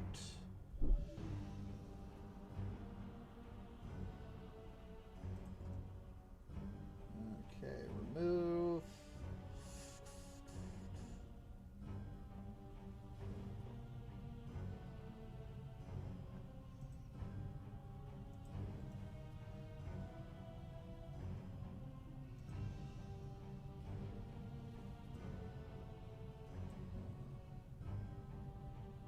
Okay.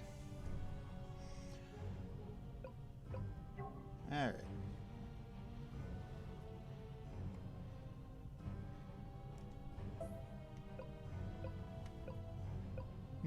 Got a little bit of lag there. 1 second. All right, come on.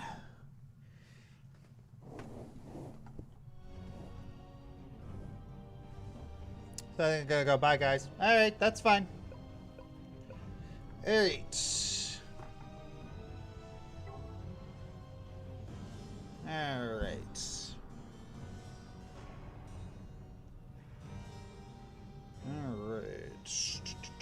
So yeah, there were actually a lot of updates to this particular game. So yeah, this is a chill stream.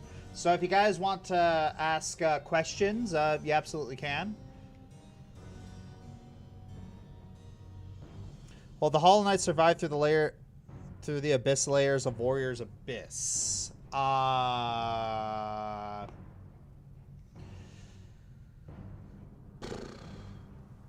mean, it depends on what you scale the radiance to, because that's the full concentrated power of the sun. And also, you know, they are bugs, but, you know, it's like, is Hollow Knight actually, it's like, what are the actual size comparisons? You know?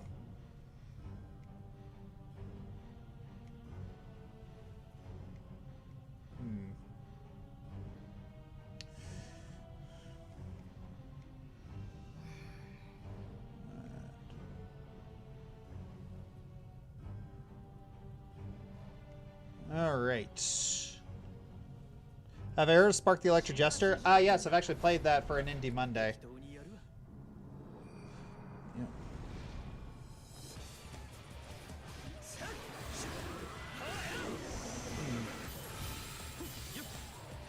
Okay, something weird's going on. Like, there's a weird amount of lag. I need to restart my PS5. Like,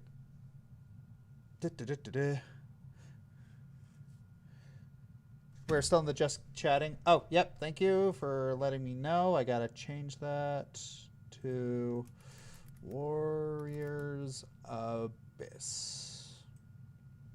There we go. All right. But yeah, if you guys just want to ask questions, now is the time.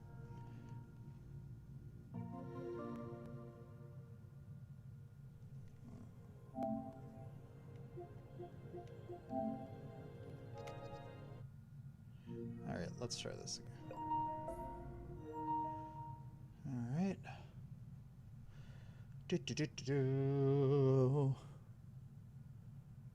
Roelofs saying Daredevil in Season 4 coming this week. Hey, that's fun. That's one of the worst games I've ever played. Secret of Mana, probably.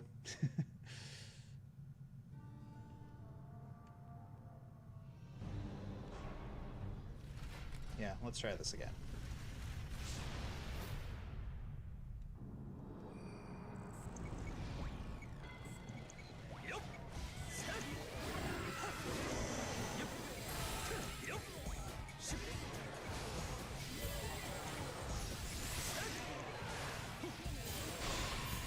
Alright. Yeah. Okay, something's weird. The game doesn't usually lag this much.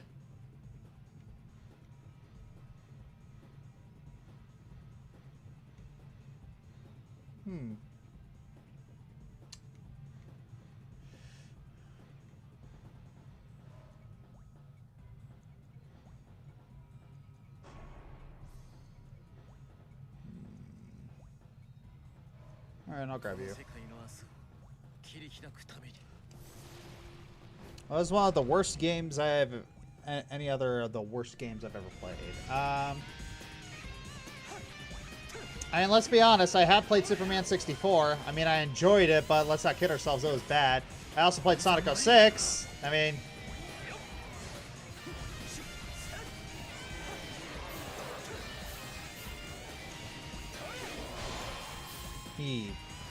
Any cute characters and changes made in the new update? Oh yeah, what's his name? Characters from Ninja Gaiden are now in this game.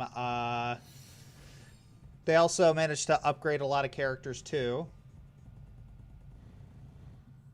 Might as well grab you. Let's see, what else got added? Yeah, a couple new game modes, a training mode, and the ability to upgrade your characters even further so that the final isn't such a slog.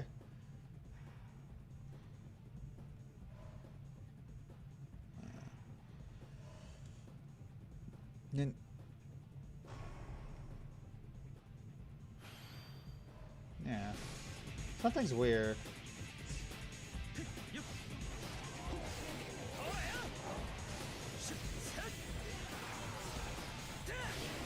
Alright.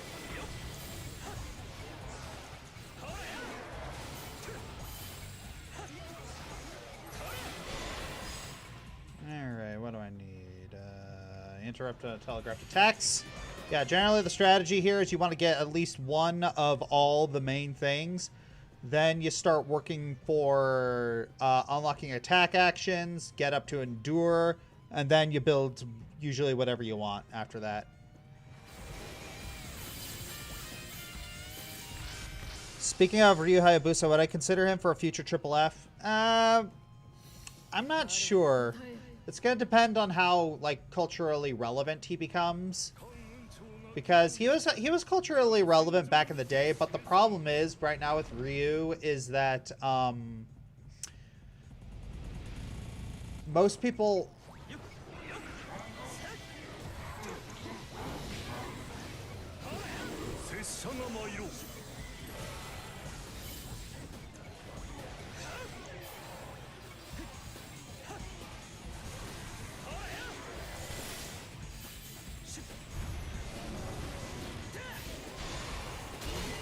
Yeah. Because the thing is, it's like with Triple F, we really do rely on, you know, these, we are completely crowdfunded. So we have to be a little selective about the matches that we do in order to, you know, ensure that people will actually be interested in throwing money at us. Yeah, no?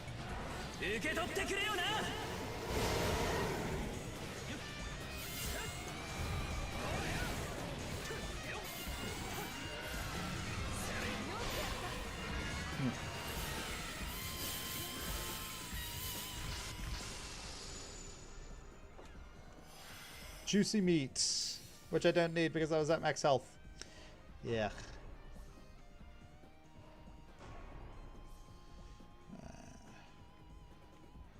I'll grab you.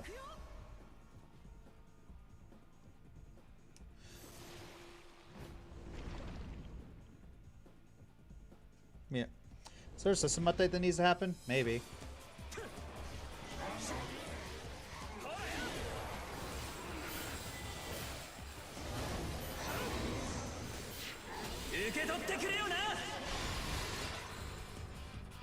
Decoy warrior. Alright, where are you?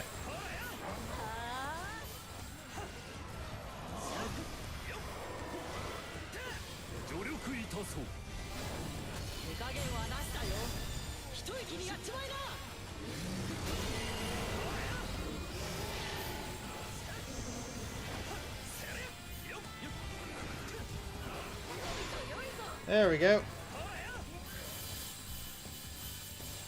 Yeah, if you guys have got any more questions, now's the time.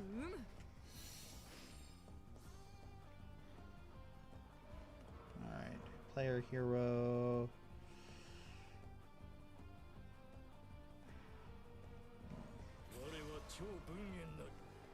Oh, I got another crystal bead. I'll take you. Your Jean. This game is weird. Oh, what do you mean?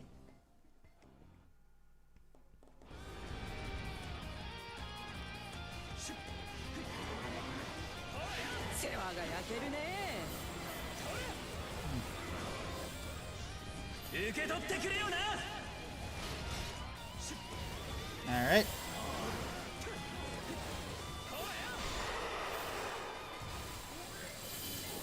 Early thoughts on Knights of Guinevere? I haven't seen any of it. Honestly, I haven't seen the trailer. Alright, unlock attack actions. Let's grab you. What are you looking forward to seeing in Hollow Knight Silksong? No input lag.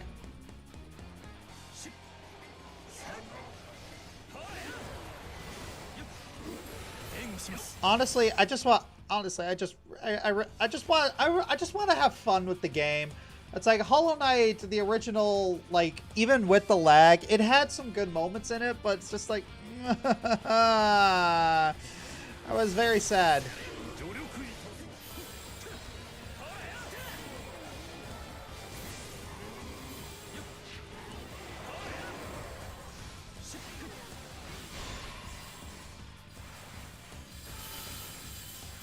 Get the Switch or Steam Edition just in case. Oh, I am absolutely getting the Steam Edition.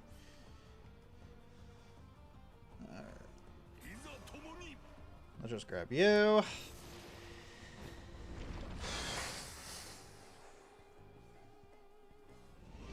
Or then again, I might go for the Switch Edition just in case it's taxing on my computer, because I don't know.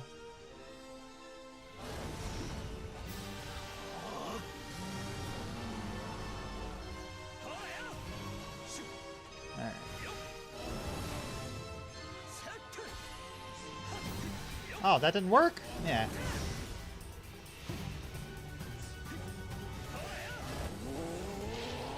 Alright, here we go. Time to hit it really, really hard.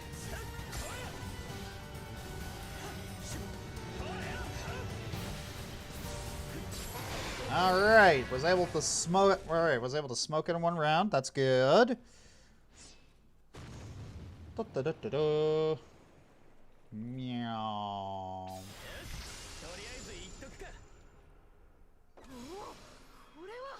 Okay, what are my options here? I already got some Spear enemies damage, so I don't need that. When I take hits from enemies, no. Features of okay, Mushu gauge charge. Very good. I hardly, if ever, go after peach trees, so that's not. So yeah. That is not a downside for me. All right. Boosh!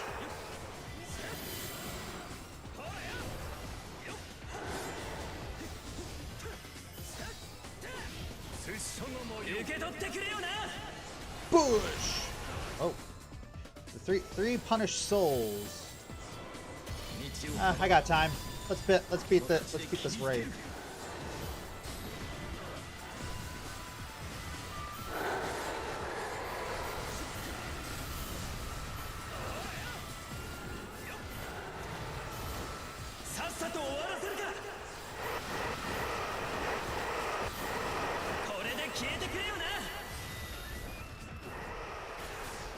Boom!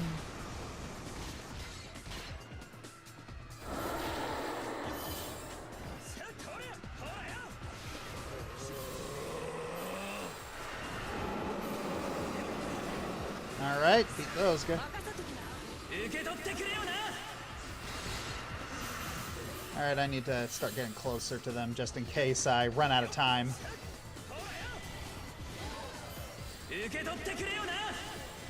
Take that.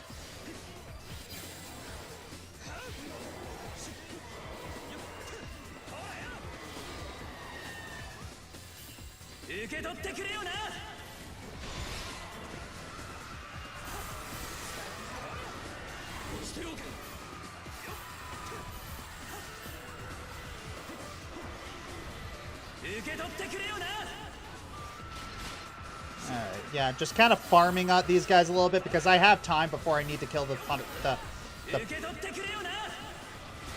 I have time before I need to kill the punished soul.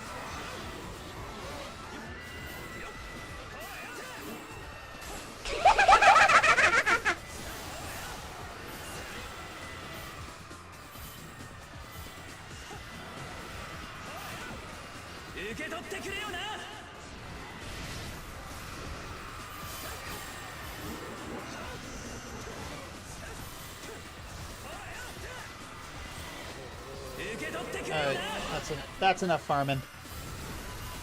Okay. That's actually pretty good. Alright, I've added flame to my strikes, so... Ooh, crystal bead! That's the best drop I could get from a chest. That is literally the best drop that you can get from a chest. Other than getting a new weapon. Nah, I don't like any of these.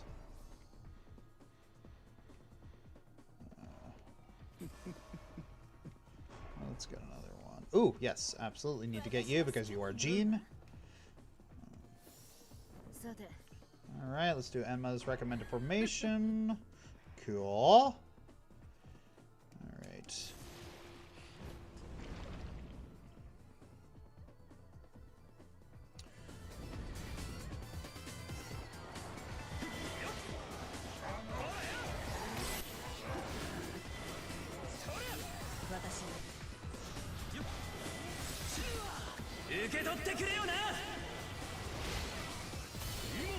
Let's do this.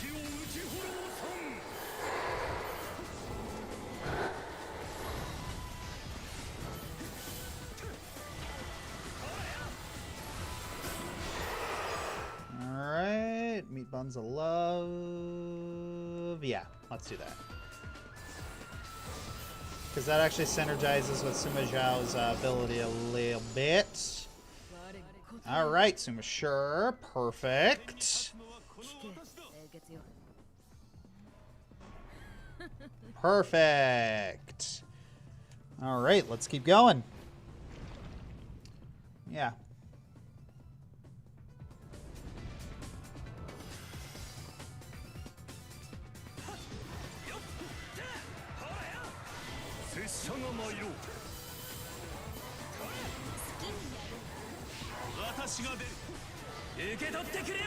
Alright. Push! 190. Ah, that was easy. Alright.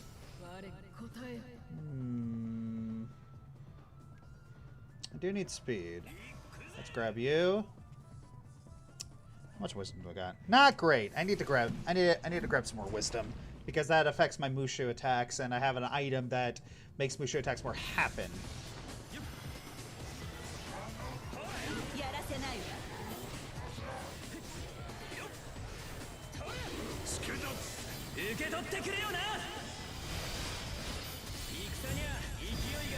Alright. Come on.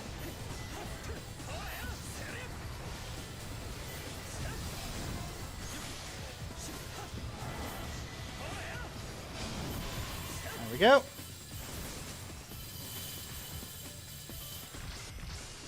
Alright, coming up. Alright, let's get some more ice here. That's good. Let's go over here.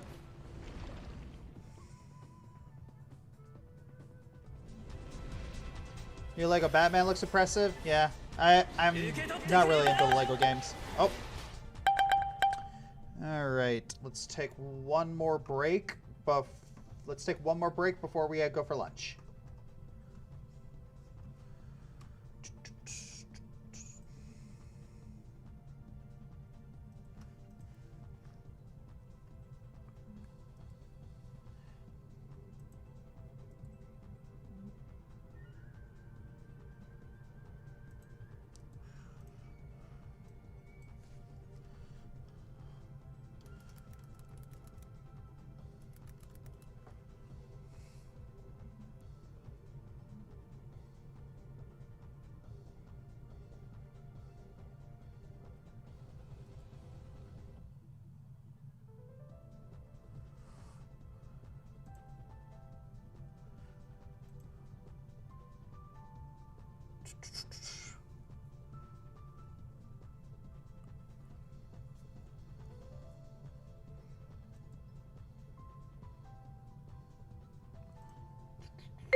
Okay, here we go.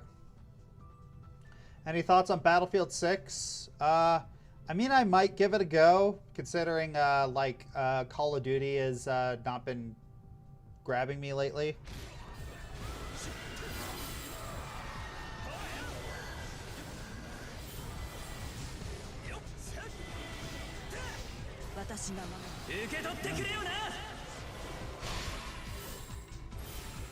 Right.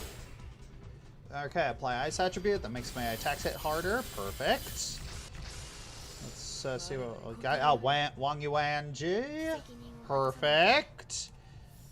Getting a lot more Jin people. Perfect. I don't have nearly enough to make use of that enough currency to make use of that cauldron. That cauldron's basically the shop for those who don't know. 3, 4.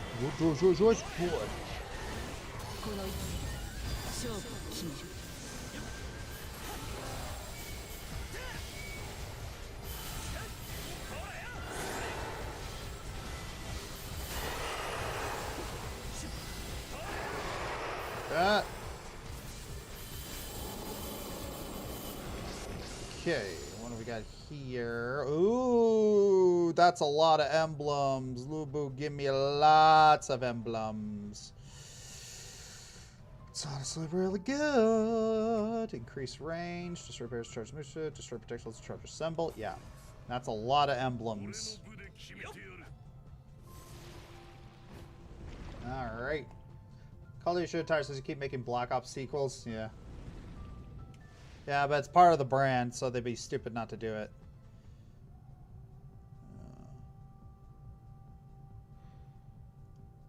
Attack of summoning skills. Yeah, probably. Yeah. Losing 5% of my health isn't ideal, but it's not terrible either.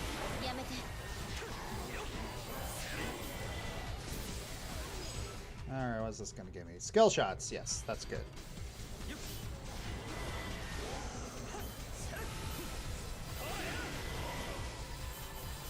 Okay.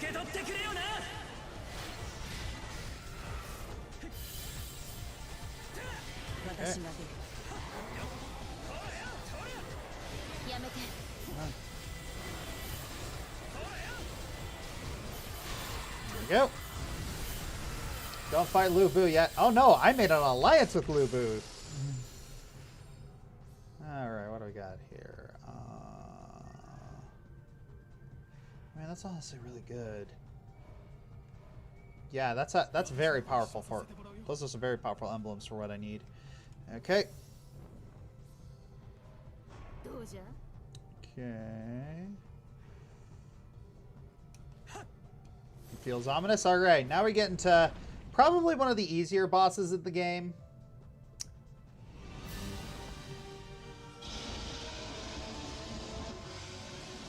Like, especially at this point. Yeah, always starts with that, and then move over here, then you're gonna do that. Bam. Nope. Take that. Yeah, whenever they glow yellow, what happens is that you can press triangle to... If you hit them with a strong attack, you can basically bust them open to get some extra Mushu and assemble gauge. Yeah, get wrecked. Get wrecked. Easy. Easy, chat. Easy. And again, I'm actually building them up because I'm on the semi-final difficulty level. Alright, what do we got here? King's Cauldron stop appearing. Oh, no. No. Chris. Flashes 10% of your health when you activate a symbol. Increases selectable portals by 1. I mean, no 3 of these are great. Marvel Zombie series is coming out. It's gonna be a brutal bloodbath. Oh yeah. Let's see. Selectable portals by 1, or increase your health recovery rate by 50. Replenishes 10% of your health when you activate a symbol.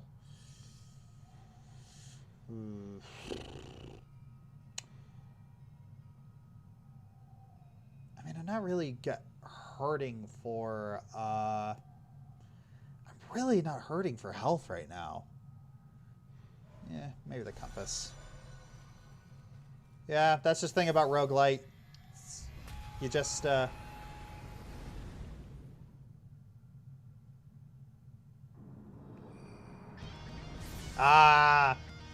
Dynasty Warriors Eve. This is one of my favorite songs in all Dynasty Warriors.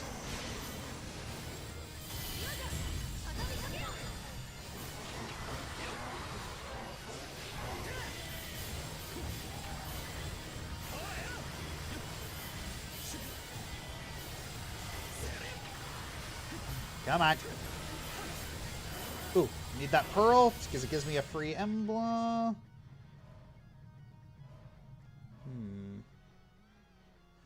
Attack speed, attack action, some cooldown. Alright, let's...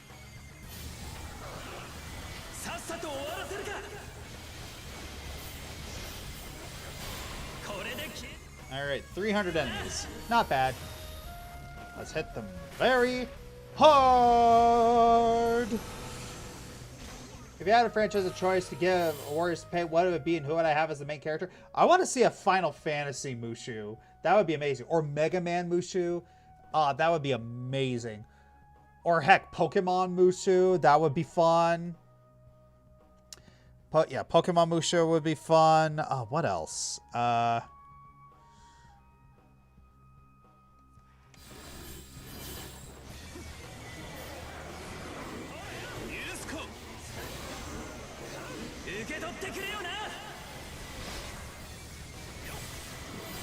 Like, Pokemon Mushu would be so much fun.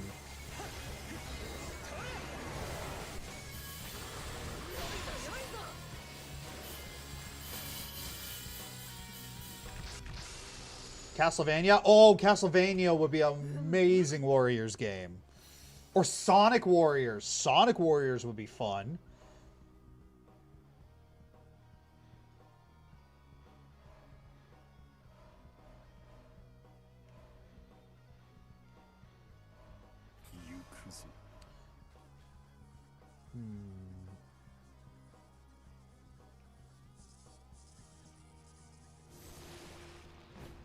Alright. Do I plan to stream Hades 2 once it's out of early access? Yes. Alright, I got my special move. Alright! Surfing China way. Surfing Jin way. Alright, get that pearl, get an emblem. What do we got here? Alright, I'll take that. Sonic Warriors be interesting with new villain.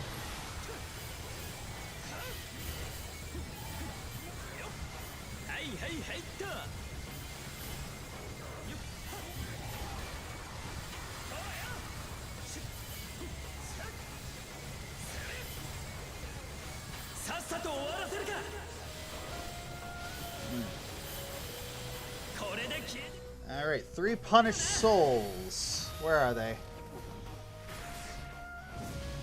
Xenomorph Warriors? I don't think we could. You could stretch a Mushu game to that.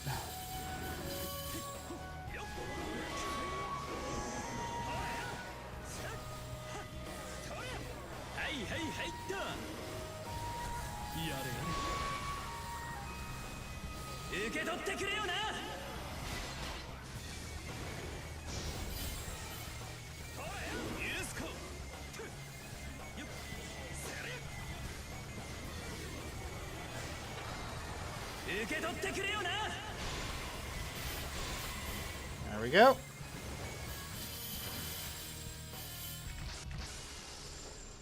Lots of fun. Okay, Chroma Embers. I'll take those. Ooh, that's actually really good. Yeah, I'm gonna add Gracia to my team because that way I can get more Tears of Blood. Because that's important. Yeah. Wonderbar. Alright,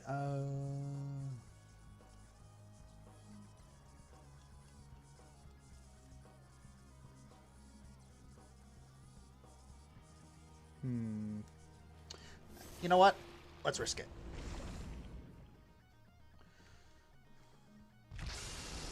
Let's see what we can get here. Alright.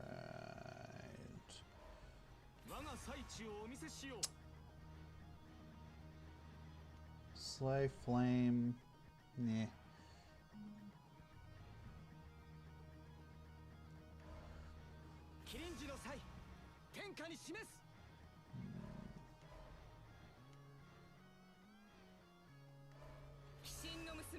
Alright, that actually worked out.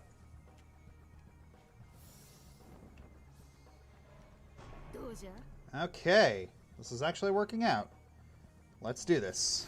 Talk about Mystery War. Forgot to give a Mystery Dungeon route with the main character being human. Yeah, that would be a lot of fun. Inspire your comrades.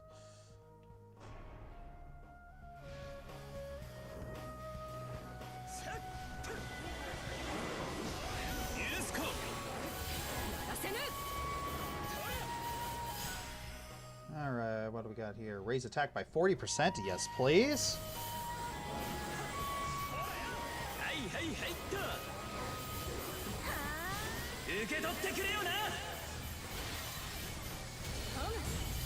Let's do this. Yeah, build is online, so... Yeah, the build is pretty much online right now, so it's pretty much smooth sailing from here. Oh, yeah, absolutely. Yeah, that's going to be very good. Okay, what else do we got here? Yeah, let's get some more wisdom. Kirby moves out since Kirby could copy abilities. Oh, that would be interesting. Thought you were doing a lead up for my birthday today. Sorry, it's I wasn't sure that I could. It's like, unfortunately, the timing didn't work out with Silksong.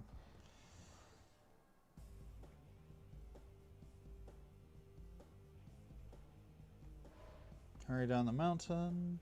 Oh. Yeah, that sucks. But that's fine. It's not really... Losing that much health is not really a problem.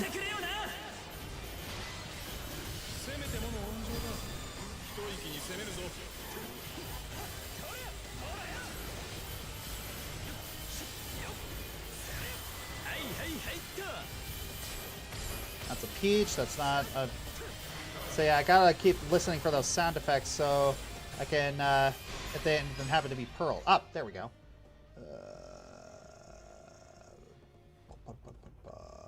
Destroy barriers to charge Musho. Yes.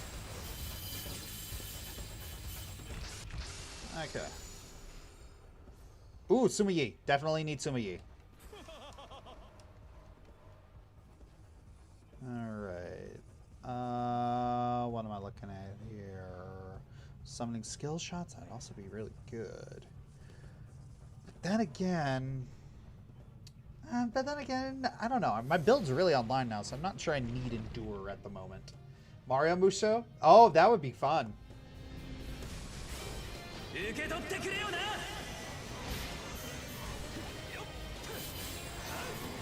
Surfing on a body. Woo! 1, 2, 3, 4. Dum, bum, bum, bum, bum, bum, bum. Yep. All right, get a little Chi out there. Kick the ice ball. Take that. 1, 2. Wah! Woo! 2, 3, 4. Bam, bam, bam, bam, bam. Skyrim Warriors. I mean, Elder Scrolls Warriors, maybe. I'm not entirely sure that there's a lot of characters that you could actually put into that and people would really be in. Not sure if people would really be into that.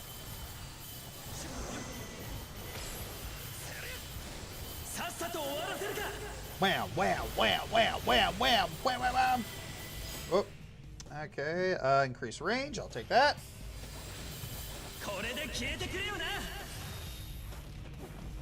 Kaboom!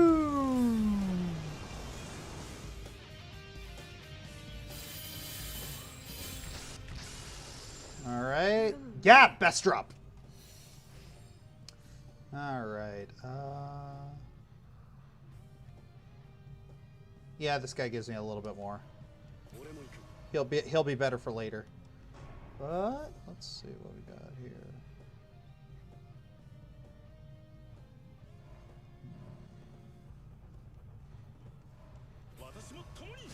Yeah. Okay, what am I looking at here?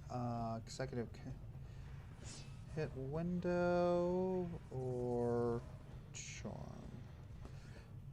Reduce summon cooldown.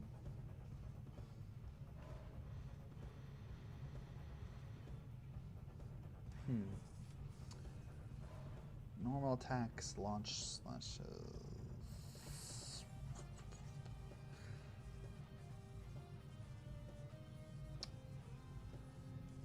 We wish this villain song is pretty bad. We can all agree that Disney should have done better with the movie. Yeah, shoulda, coulda, woulda.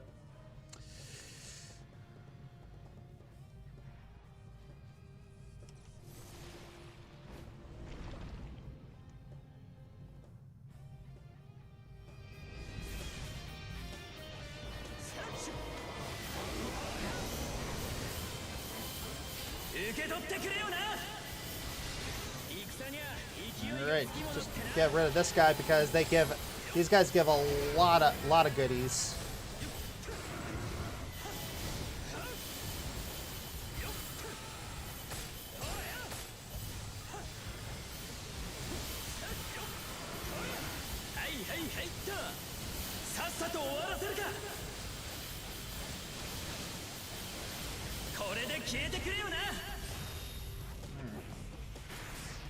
Boom! Oh, Pearl. What do we got here? Endure. I'll take that. Okay, so now with that Endure, why that's so important is that it prevents me from taking damage that will kill me. Like it's like second chance or last stand. Alright, I will take that. Face of a wolf.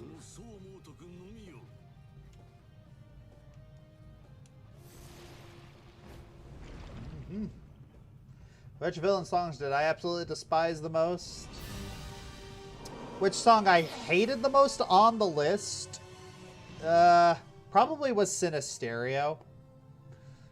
That was the one I personally hated the most, but I felt like, you know, the I'm a Villain was objectively the worst.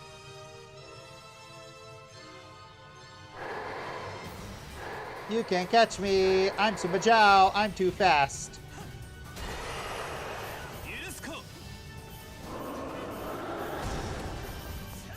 Yeah.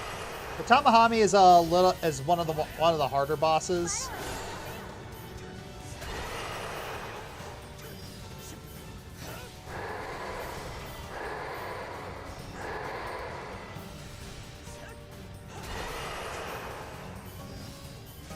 I just gotta wait until.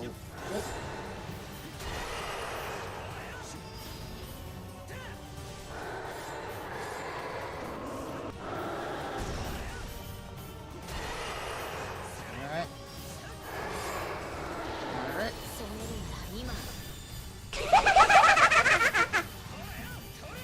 Yeah, it's got. Yeah. It's usually got a little bit more health and you. Oh, right. Ah, dang it. Almost.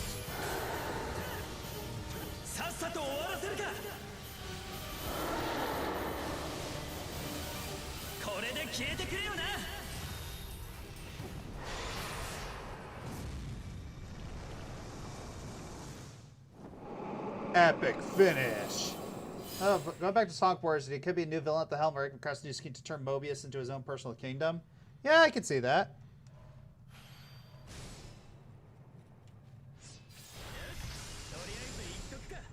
Okay. Unlocked formations available for use. I mean, that's going to make things very cheap. Select formation. What am I looking at here? 「 Select formation.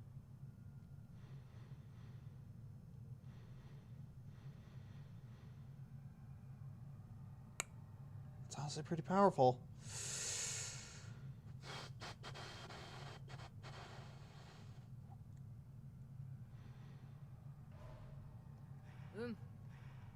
Okay.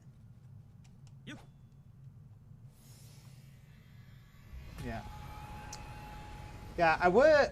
It would be fun to have a new villain at the helm, but yeah, because like Koei always tries to make a new villain.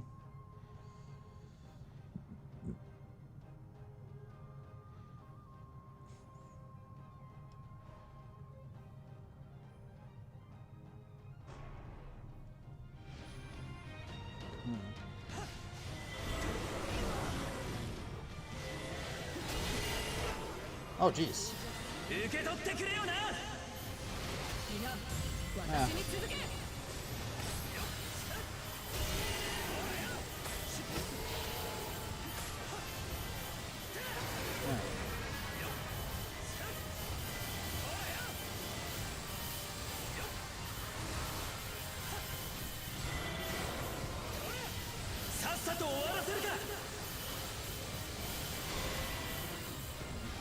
Whoop. Thank you for subscribing, Shibitalia lover Irie.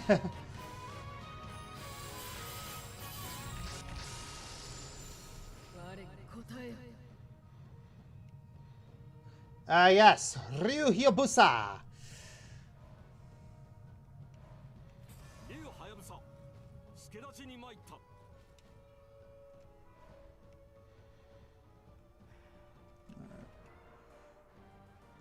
Oh yeah, I need more speed emblems because that actually increases my attack.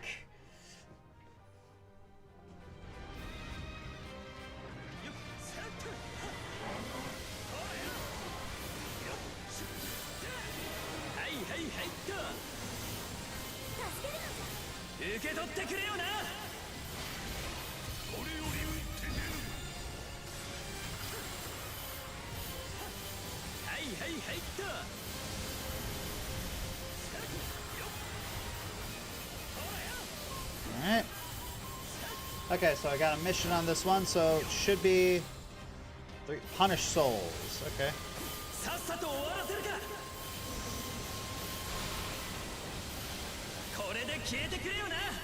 Alright. Dragon Ninja up here. The remaster of a past Dynasty Warriors game coming soon. Yeah. I hope it's Dynasty Warriors 5 Empires.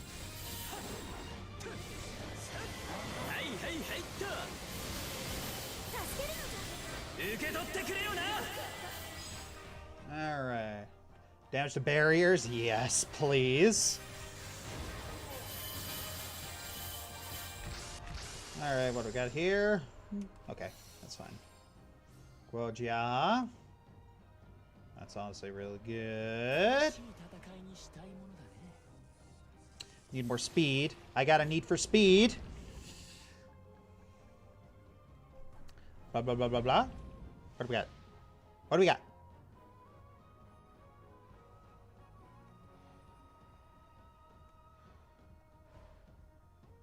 What was the surprise time? Okay.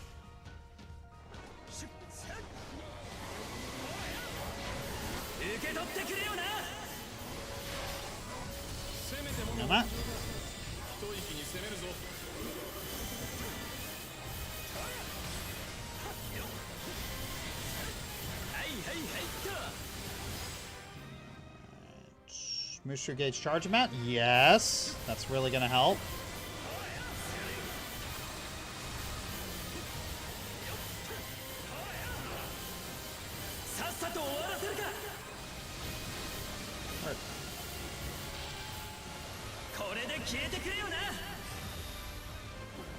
Cop.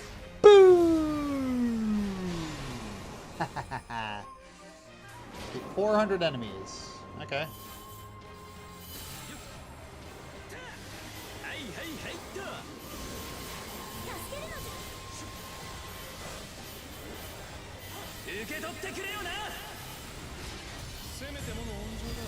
Yeah, it's just I recharged so fast. It's crazy.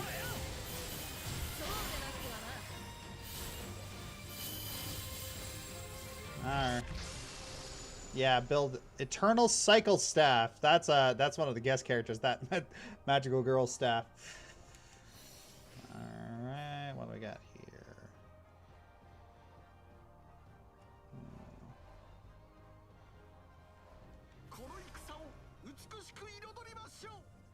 Yeah.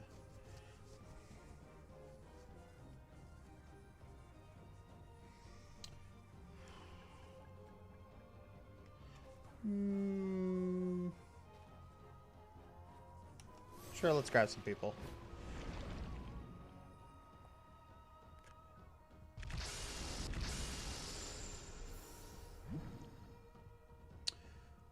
Okay, we can grab 2 people. Okay, let's grab this guy, and let's grab this guy.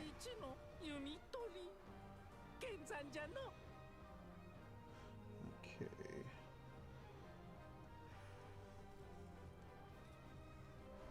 Right. Alright, yeah, our build is looking fantastic right now. I still need more speed emblems.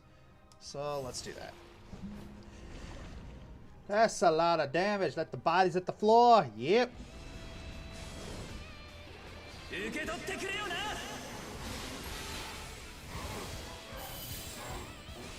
Shaman.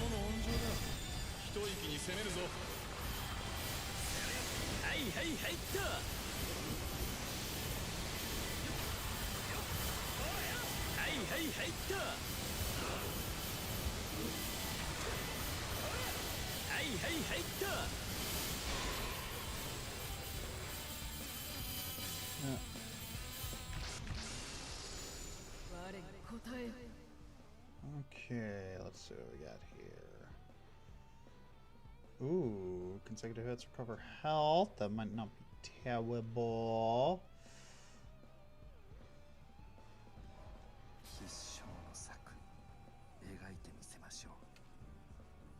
Alright, let's get more speed. I got a need for speed.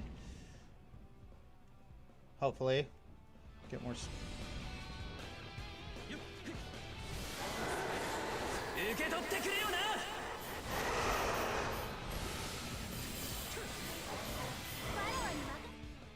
Alright, attributes always applied. Yeah.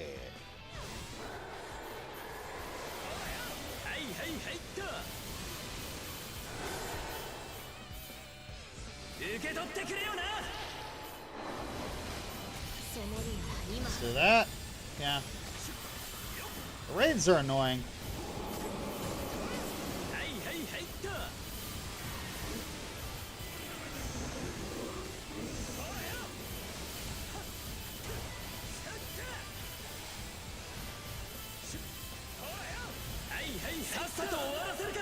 Bam, wham.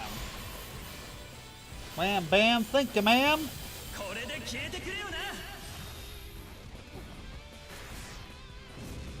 You little buzz, your main in this game? Hey. Yeah, my main is Sumaye, but I pretty much beat the entire thing with him already, so, you know, I'm just playing other characters now.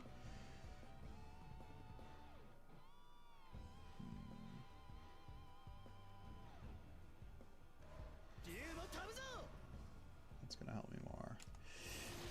Alley-oop.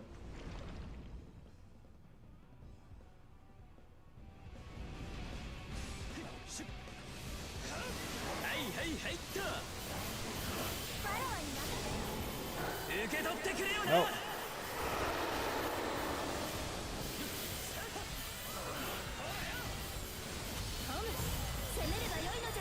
Like that.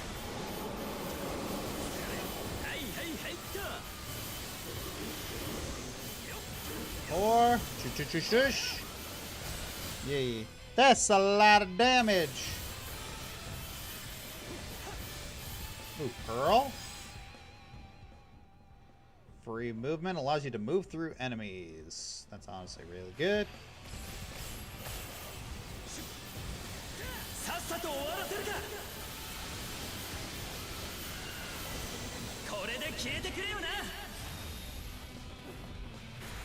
Boom!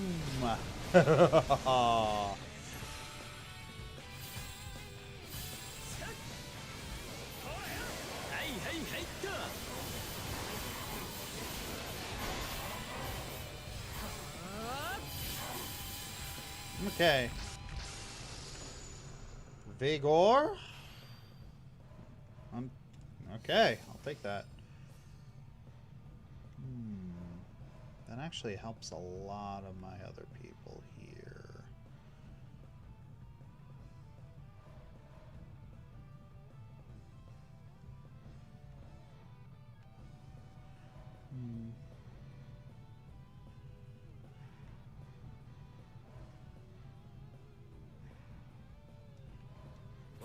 Let's grab that. Alright, let's go in here. Alright. Here we go. Bloodthirsty warrior.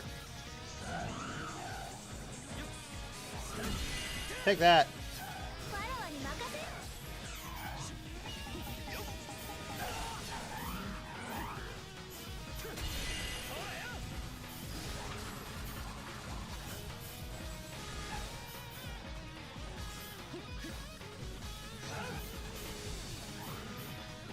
Alright. Come on.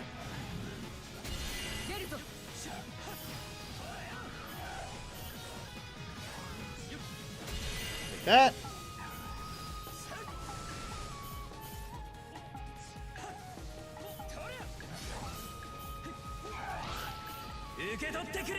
Oh, wrong button.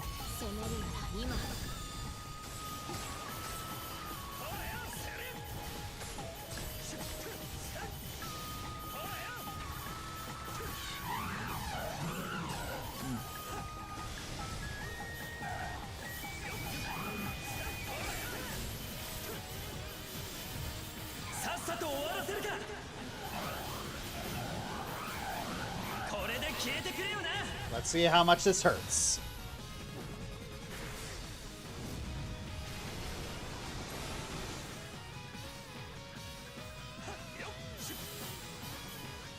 Oh, there's a pearl over there. Yeah, gotta go look at that. Yeah.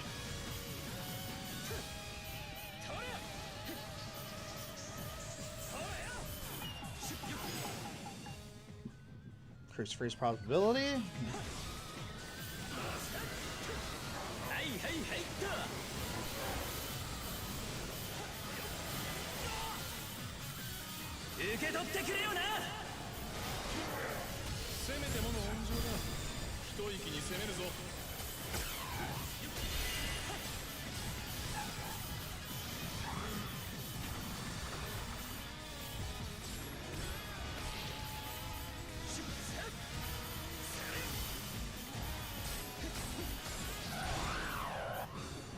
All right, veteran warriors up next.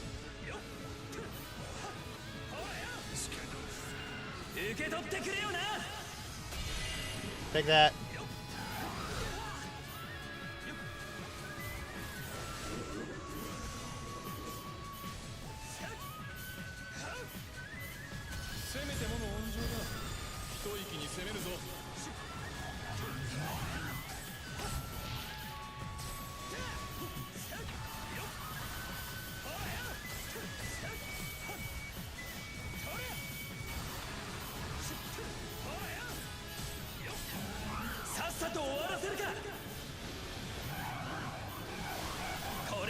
This. Boom! Giving Lubu and Honda time.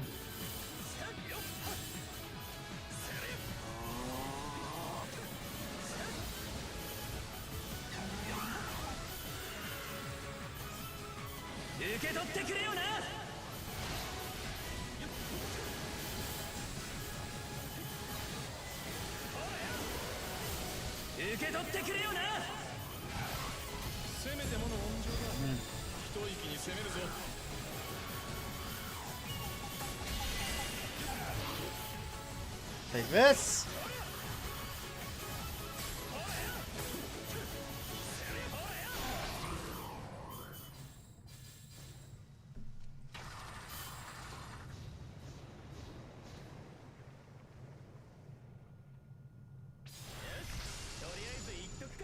All right, let's see what we can. Okay. So I can only get 2.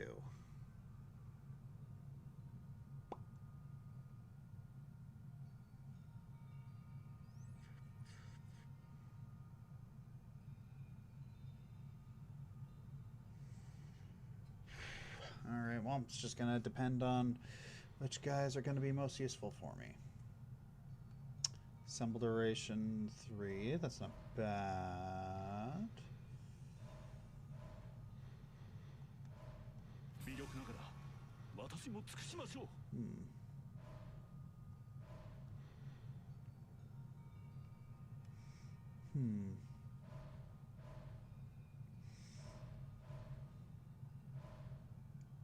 Burst of flowers. Alright. Alright.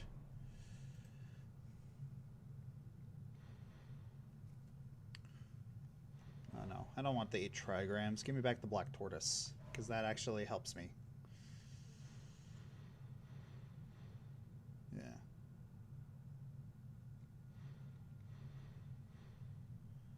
Hey, what? Okay.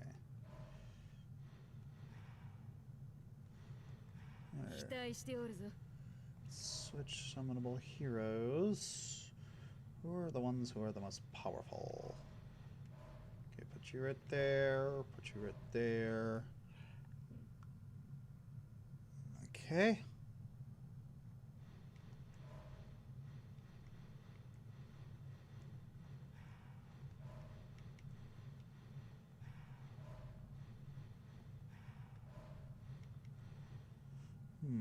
Interesting. The talent emblem.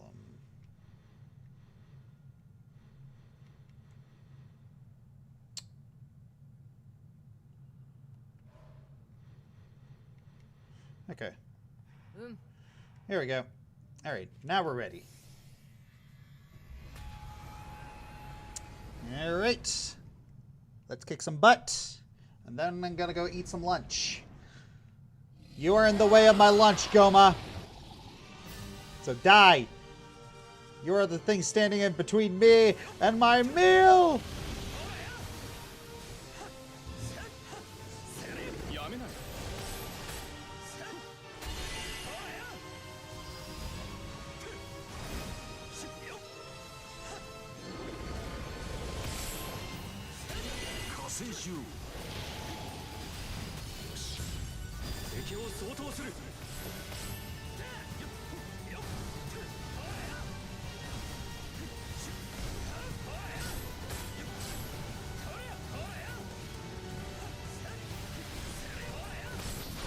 Alright, got smoked.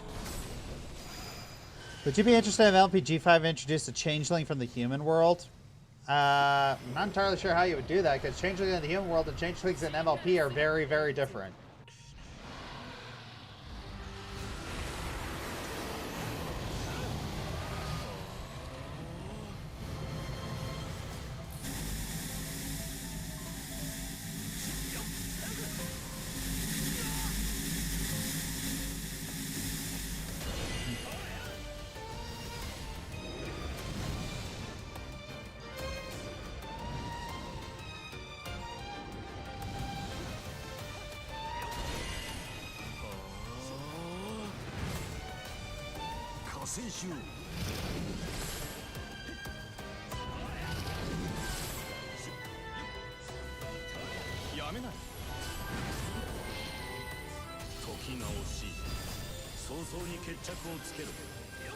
Let's see how much damage we can do to this guy.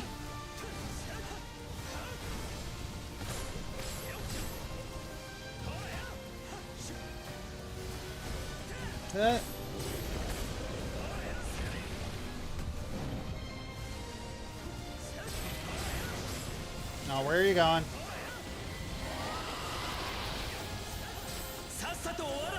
Alright, you're dead. Come on.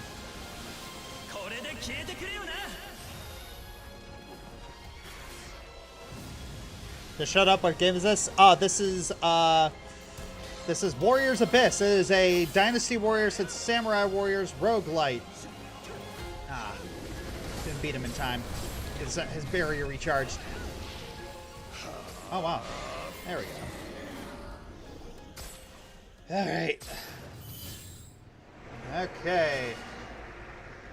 I've already seen this. Why are you running? Why are you running? Like if a person for a question girls wanted to mirror the pony world and became a changeling. Oh, that might be interesting.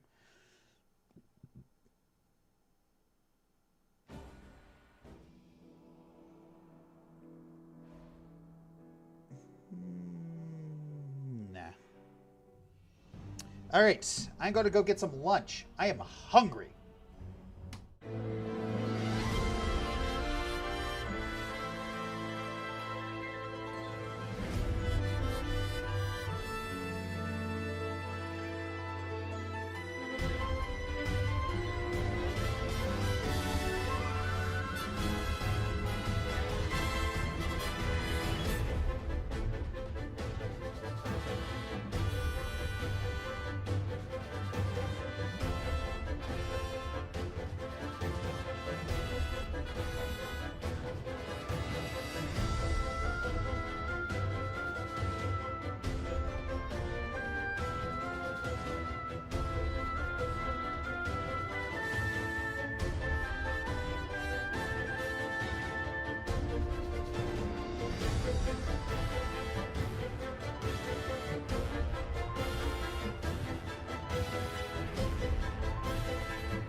Alright, and we're back. Now I want to figure out what I want to spend my money on. Just past a head-on collision of about 4 police cars, a fire engine, and an ambulance. Ooh, shoot, Shady Archer. I'm sorry. Alright.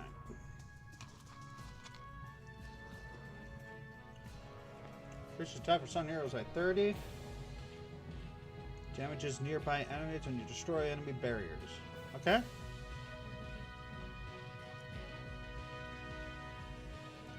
Let's see what that does. 10 for every Oda emblem. Slightly charges Mushu gauge when you inflict a wound on enemies. And for attacks towards enemy barrier.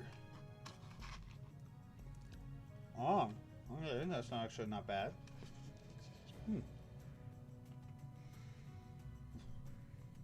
Okay.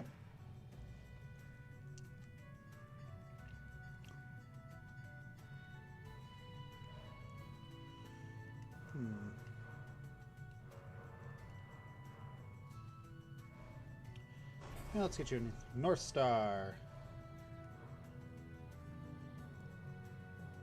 Okay. Select hero to play.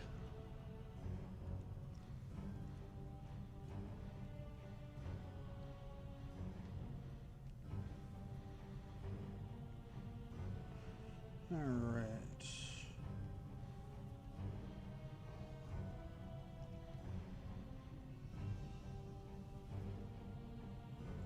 Push yourself by 10 at the start of battle in each phase. Oh, that's actually not bad.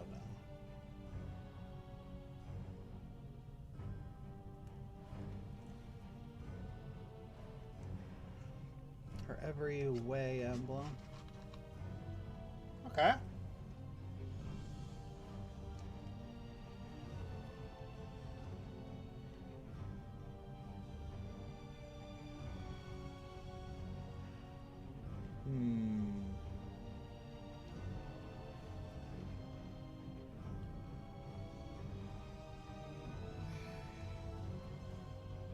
Let's see if I can beat level 6 with a low cumulative level. I mean, Yue Jin is honestly a really good character. Let's see how hard this will be.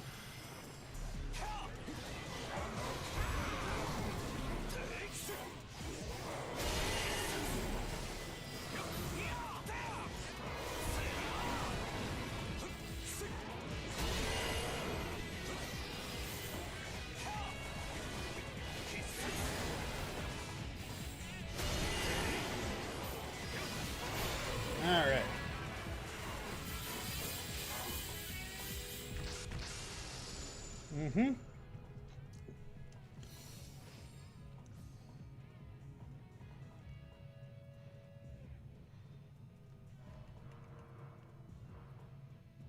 Whenever. With true gauge charge for every way emblem. I mean, she's got a way emblem. Might as well grab her.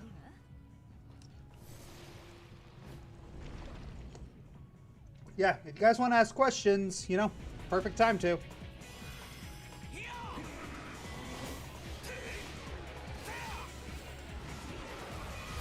Going through.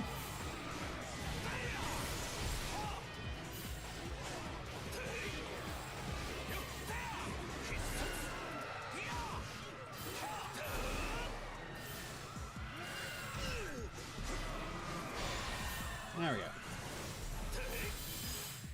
Alright, what we got here? Neuro telegraph attacks, definitely need that. We've got to start stacking up the basics. So P is a very good ice attribute. Gotta grab you. Another ice, more ice. Ice is really powerful because it's plentiful, and you can get really strong really fast.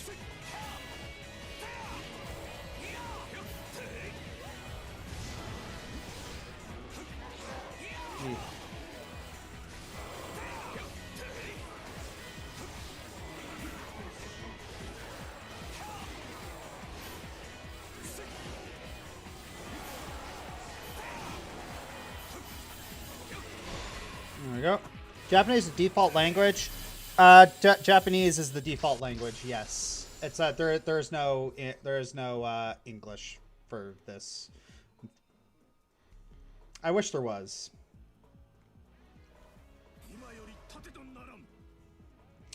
Gotta pick the Thorns of Fixation.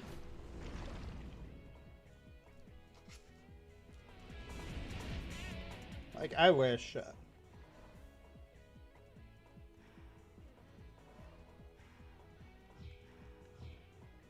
Language, please change your settings from the title screen. Yeah.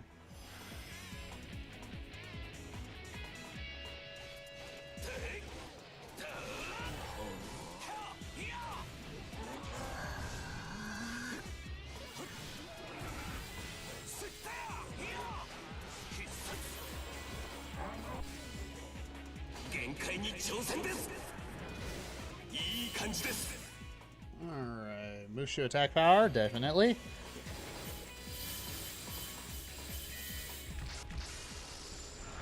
Thorns of Fixation. More ice.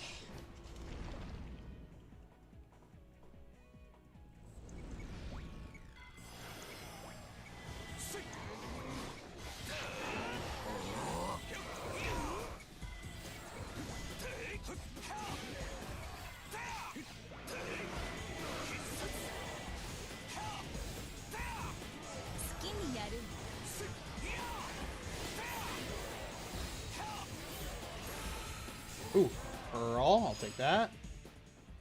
Raise attack speed, I'll take that.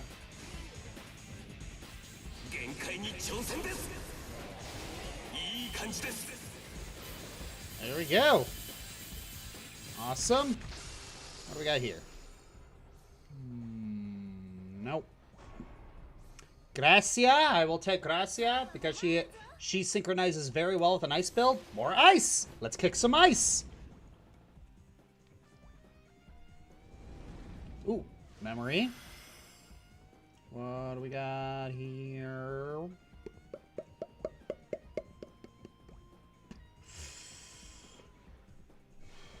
Let's get some EXP. That's probably going to be better for us.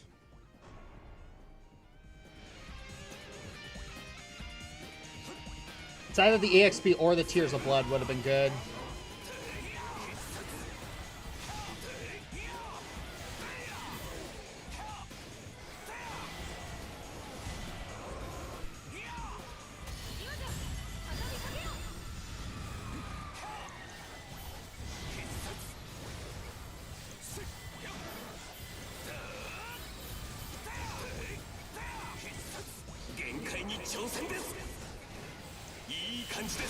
There we go. Alright, what do we got here? Wang Yi. That might actually be really good. Yep. Perfect. That's going to help a lot. For a Pokemon Warriors I talked about earlier, make character could Pokemon latest reach out Project Gala or Lola, maybe? Maybe.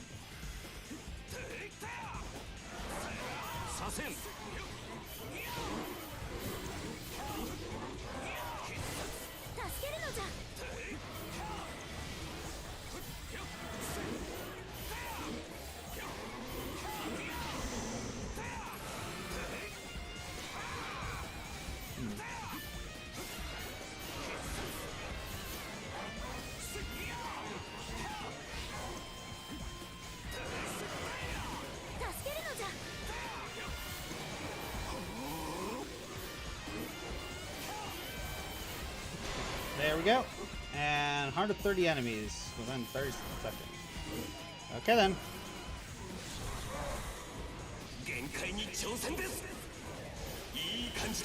Okay, that got me up to a decent amount.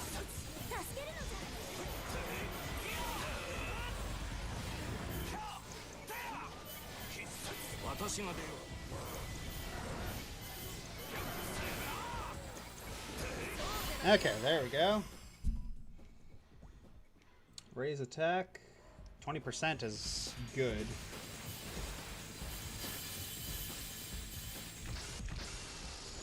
Alright. Crescent Moon.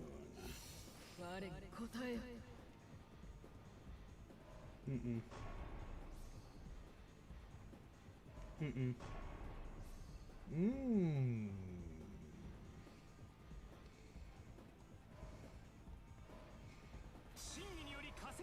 That'll be good. For each Slay Emblem. That's not great because I only have one Slay Emblem, but it's better than the basic one. Yeah. Yeah, I would love yeah, Pokemon Warriors would be so fun if we combined it with Pokemon Mystery Dungeon.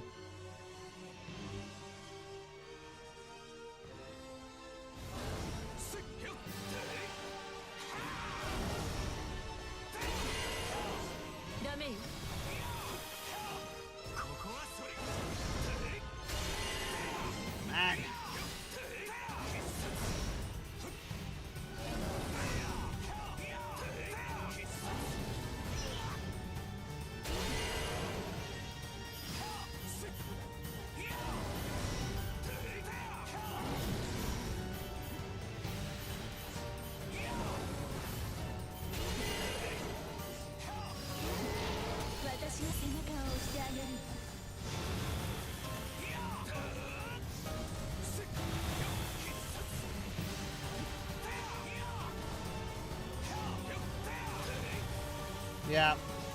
Higher difficulty is kind of hurting me now.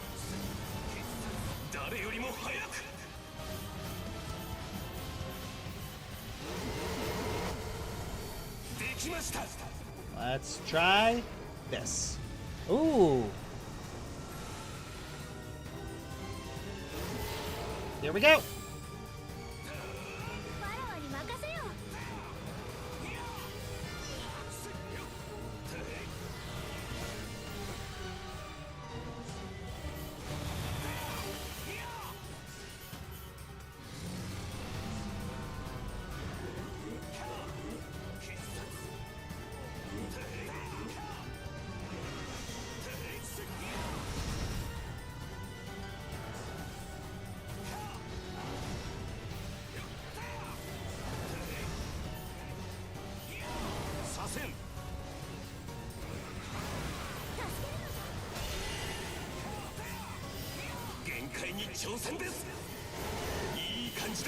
Okay, that'll help.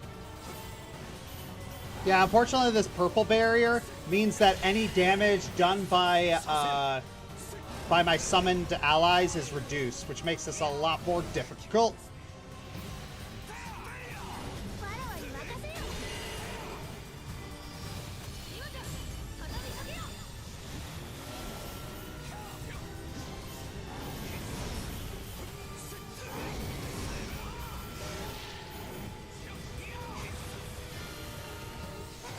There we go. All right.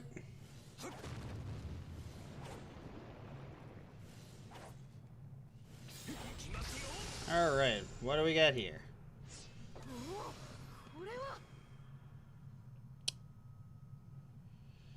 Might as well get the one that give me a free revival.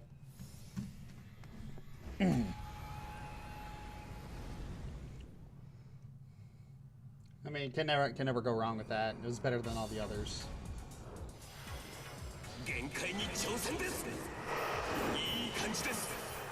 Oh, jeez.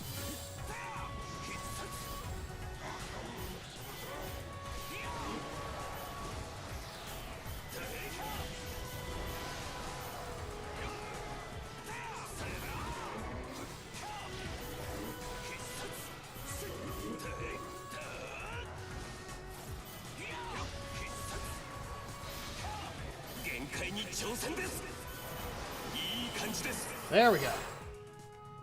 Raise defense, definitely important. Okay.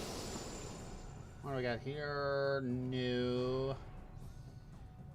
I'll take you.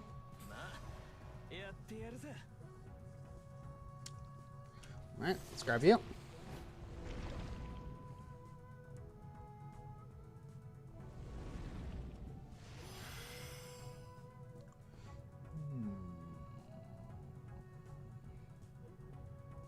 Phases. Might as well do this just to be safe. pick the flowers that increase my health. Well, not increase my health, but replenish my health.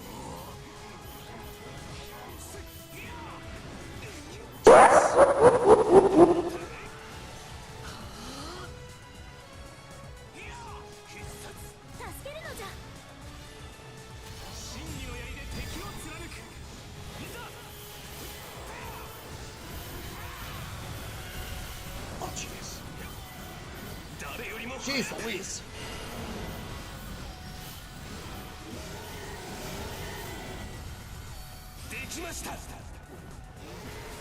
So today you probably subscribe to Prime. Thank you. Oh man, I almost bit it there.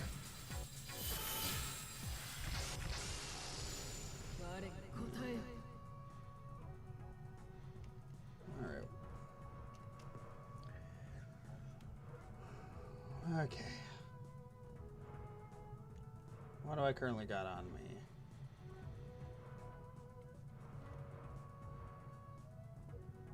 We should get charged for every way emblem.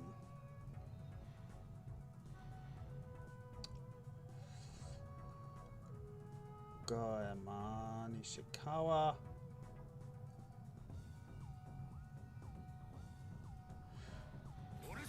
Tears of Blood would be is really good. I can always get more way characters later. Yay.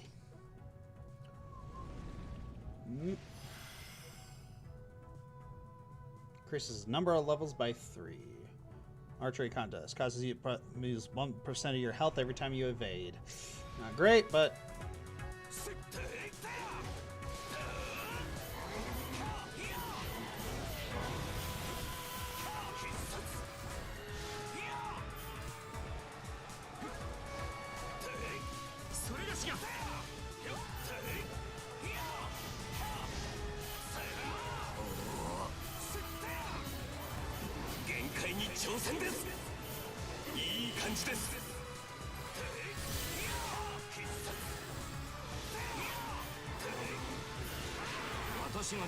I gotta get that pearl.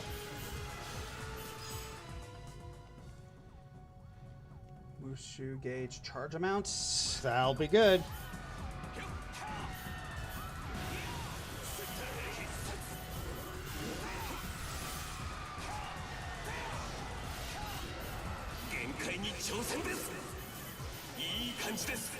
Okay, there we go.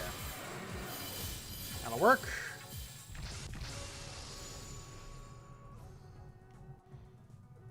Lock attack actions too. I will take that. Oh man, nice right there. I gotta go for the frickin' stupid Thorns of Fixation, otherwise I'm just gonna lose. Oh jeez.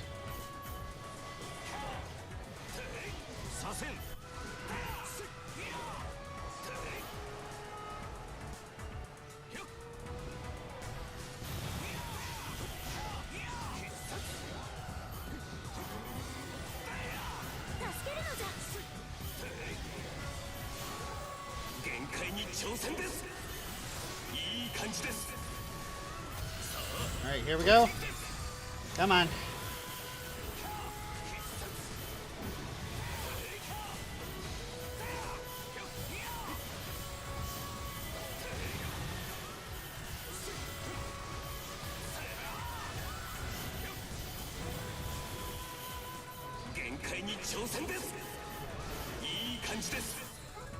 Beat 100 enemies.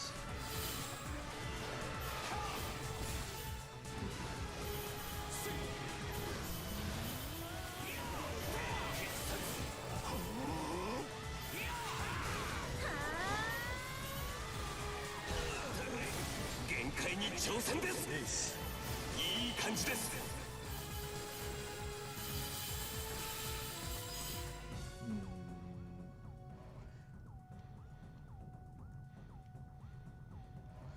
Freeze probability is still very good.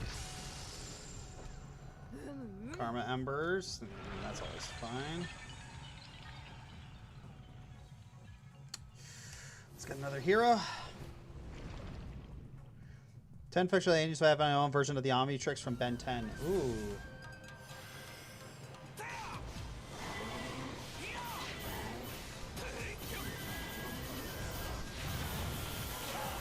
I'd have to think about that one.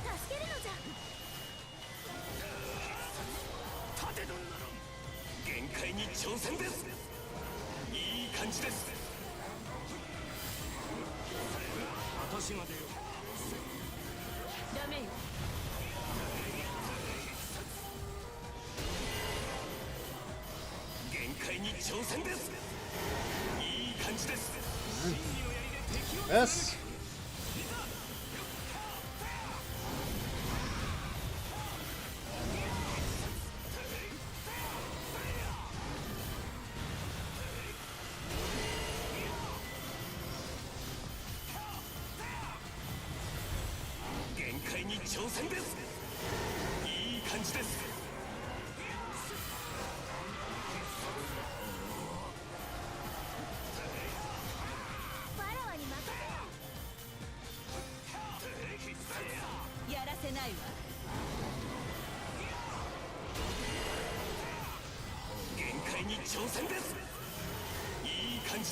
There we go. Which ones would I have on my own?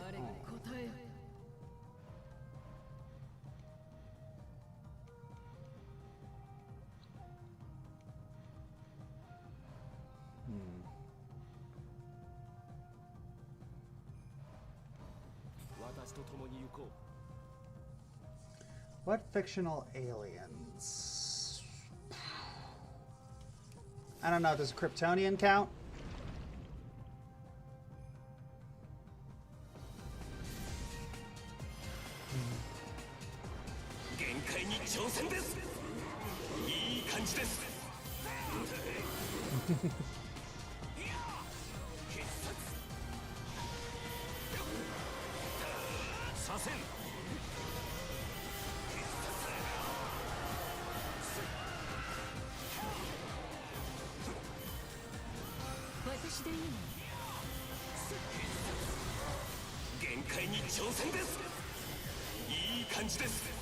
Come on. Man. I'm able to survive okay, but it's just like I'm not doing a lot of damage, which I'm not super stoked about. Just need to really get my build online. Ouch.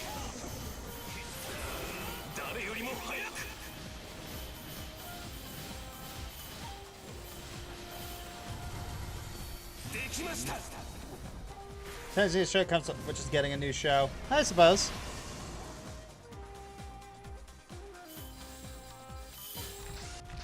All right, come on.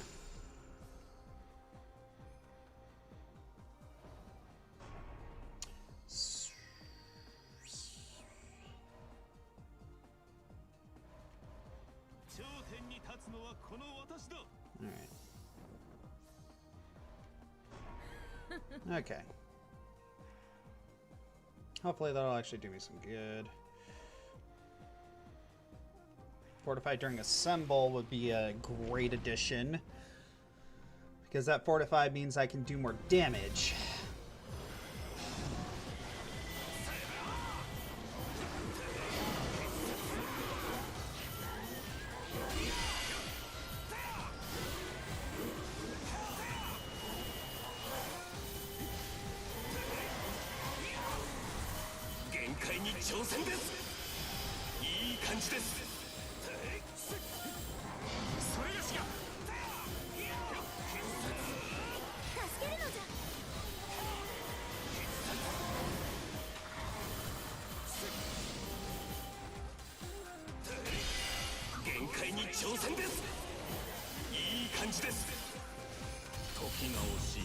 Alright. Ah, here we go. Buns 11. Fortify during assemble. Alright.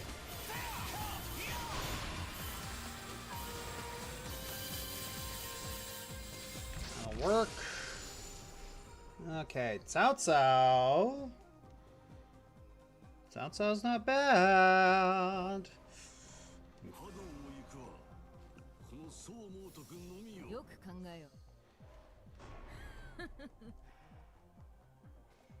All right.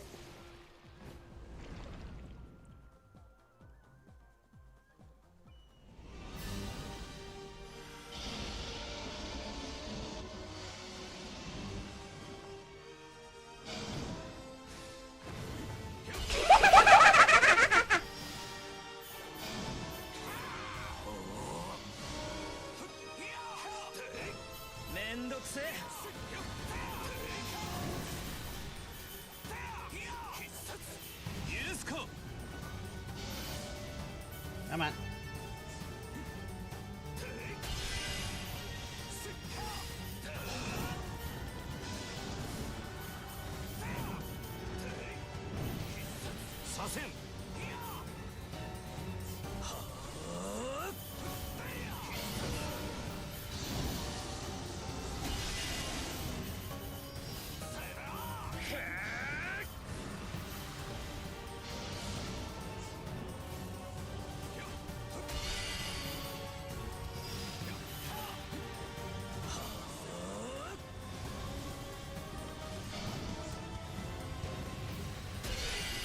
Okay.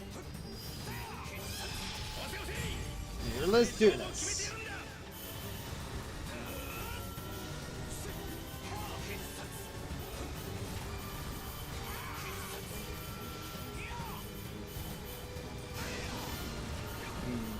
Not great.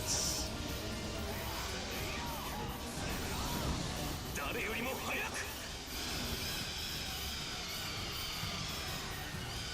on. How much damage is this going to do?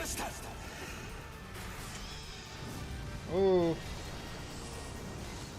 Yeah, if you guys want to ask questions, it's like, now's the time.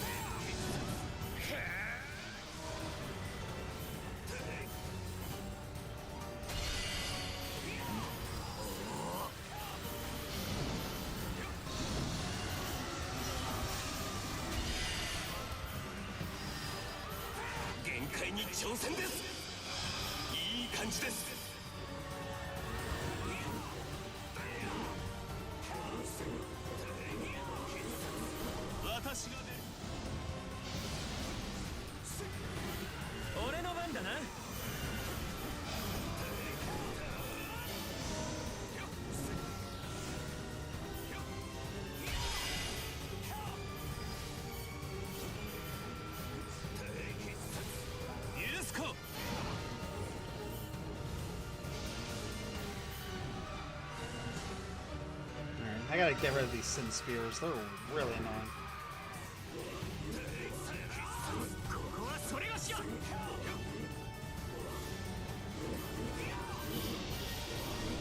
That's the tornado.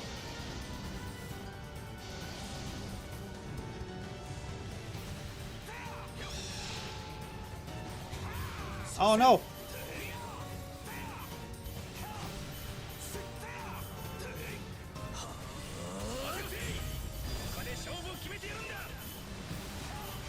Oh man, I didn't do it in time. Crud. I didn't have Assemble ready, but when I knocked down his barrier.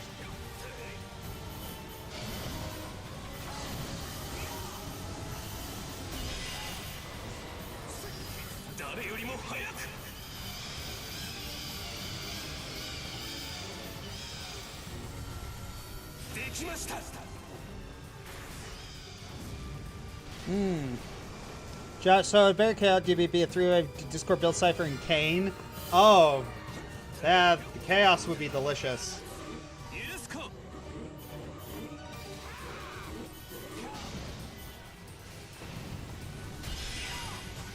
Ah, jeez.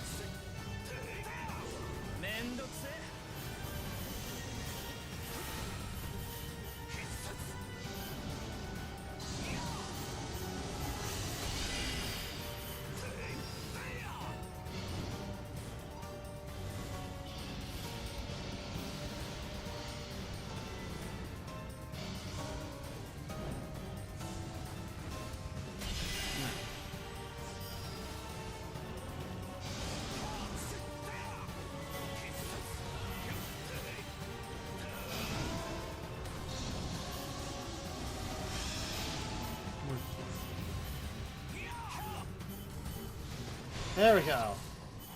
With Joker coming to great, well, it would be a great codename for Sonic if he was to join the Phantom Thieves of Heart. Can't do Phantom Rider from the comics because that's already, you know.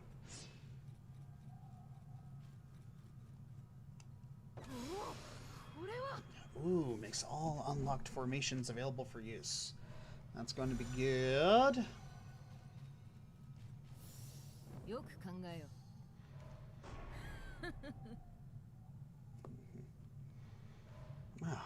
Wow, Why do they insist on doing that? Player hero. Okay.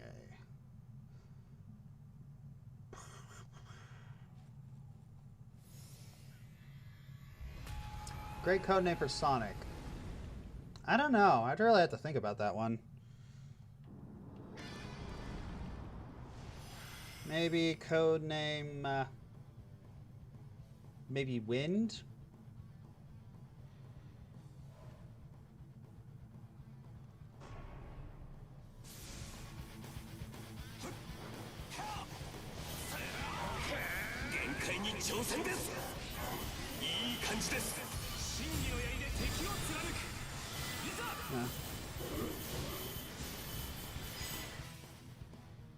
Reduce attack speed.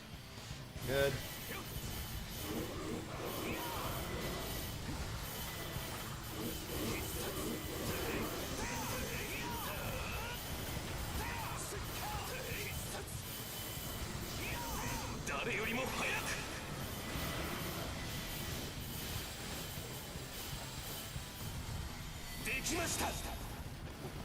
Tornado or blue? Okay, that could work.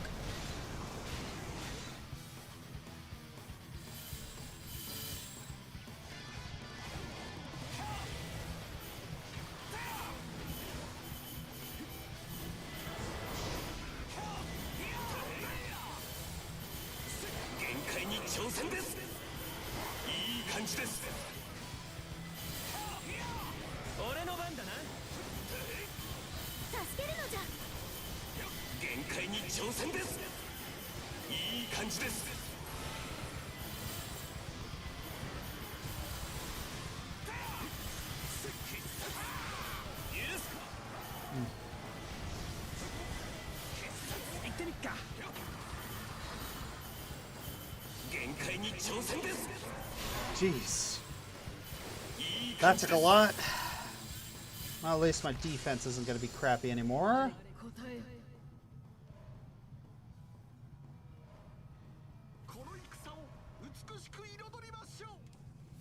Right.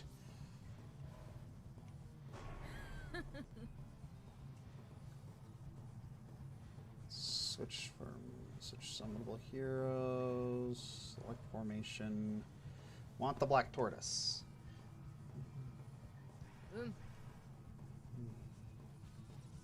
Alright.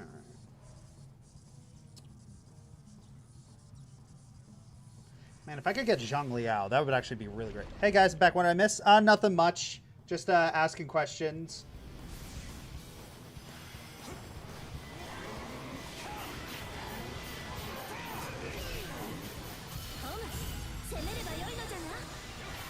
Just chill stream.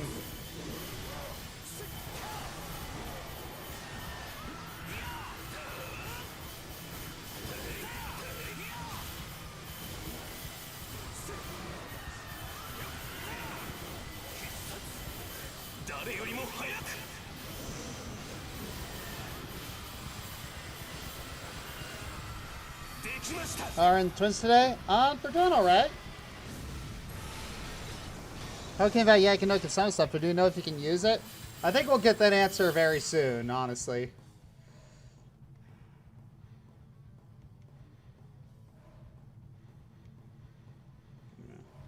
Yeah, some bookings charge, please.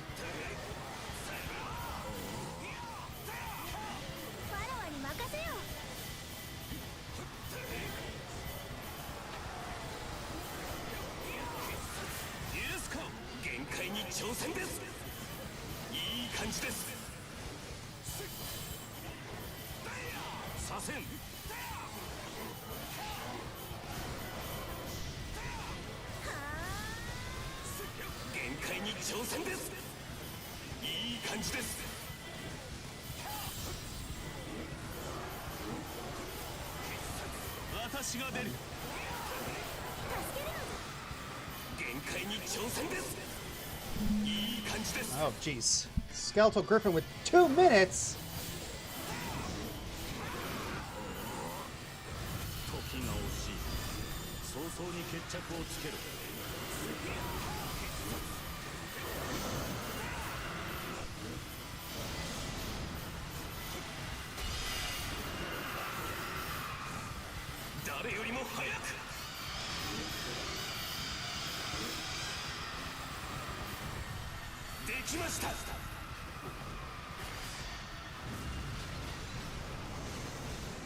Okay, that hurt, which is great.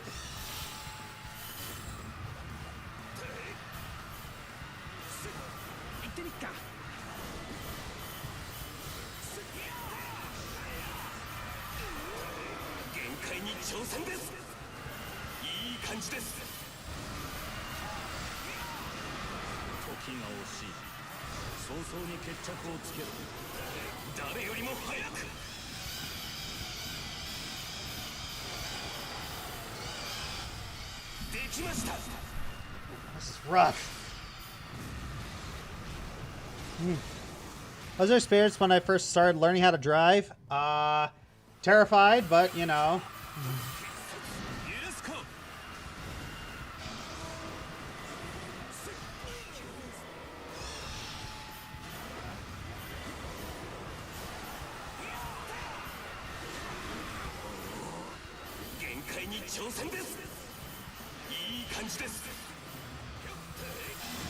Jeez.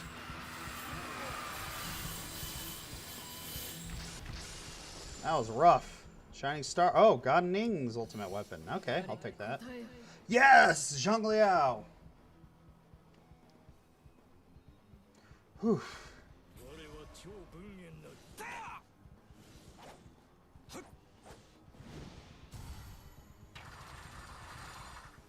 Alright, where am I?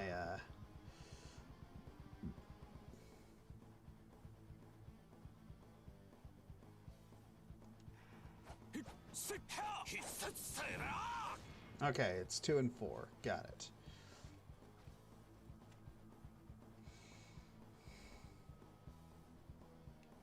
I feel like I should probably grab a peach tree.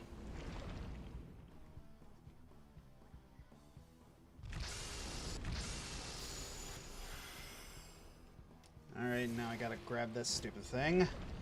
Otherwise I lose.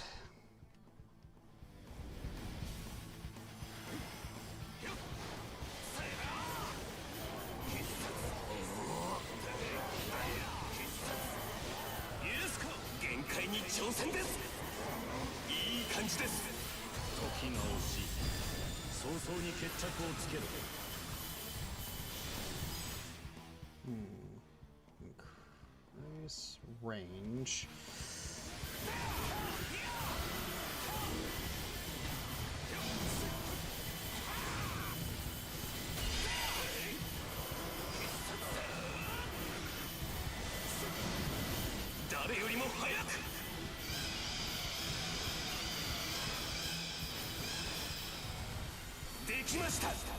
I go forward in time or backward if I had time traveling abilities.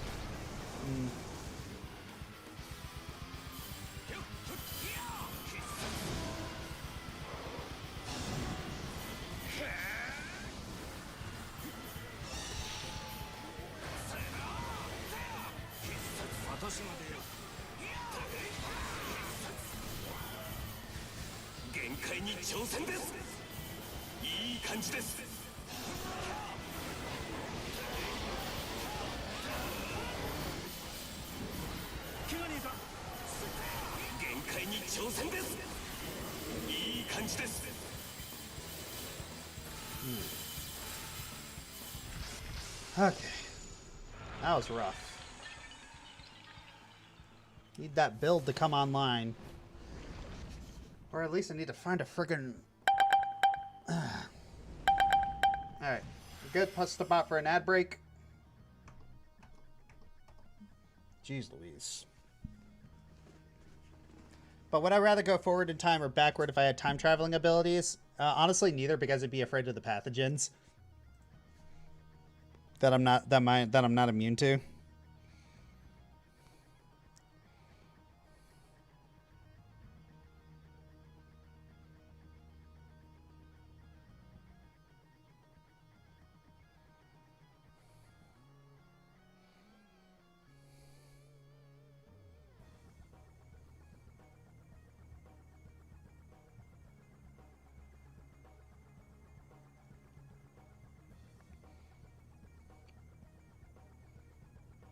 All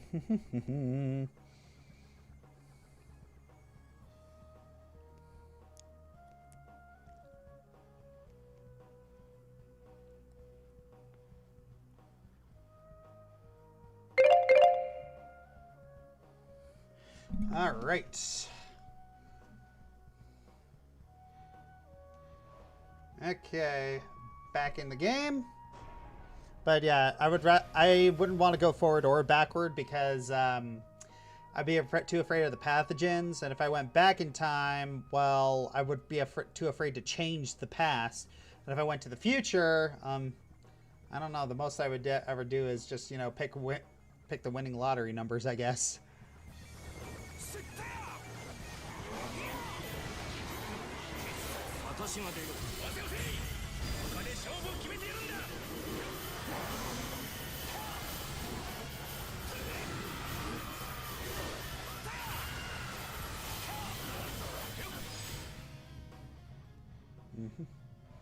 World's greatest thief.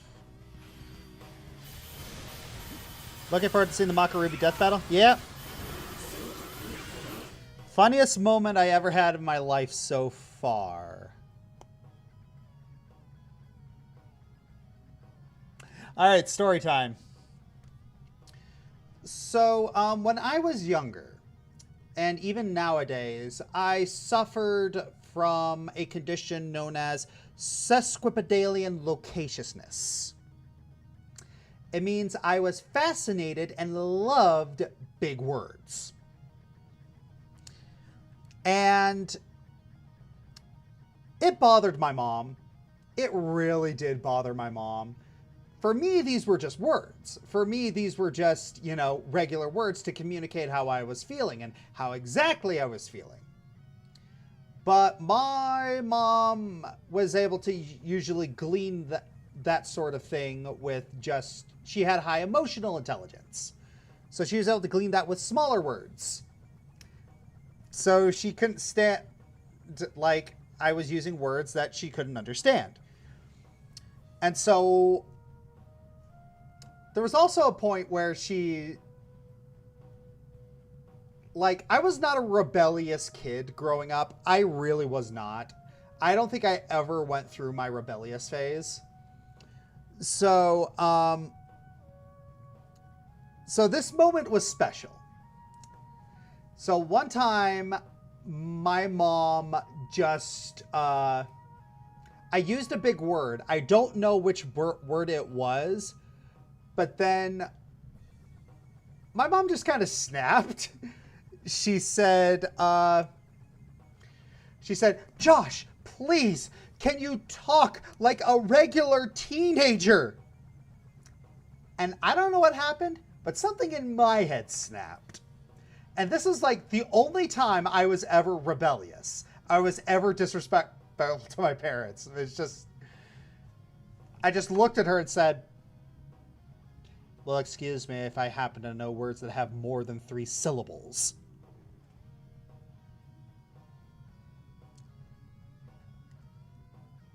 And funnily enough,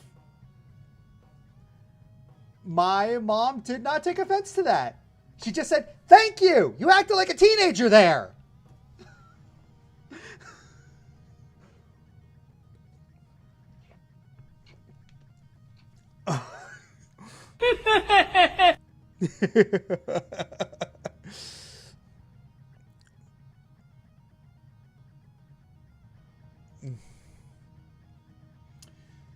Let's see. Yeah. Oh, the triple F topic. Looking back on Marioverse matchups you did in July during Mario Month, what if the great Grant Kirkhope offered to orchestrate the fight for King K. Rool versus Gruntilda? Would you hire him and dude decide ideal fight? Yes. But yeah, it's the one time I was rebellious and I didn't get in trouble for it. I never sassed my mom like that again, but still, I got away with it, but I never tried to get away with it again. I understood that was a very specific condition.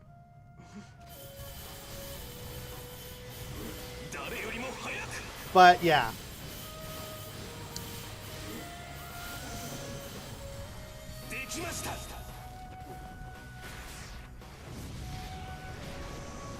I cannot believe, but yeah, that's, just looking back, that was probably one of the funniest moments of my life.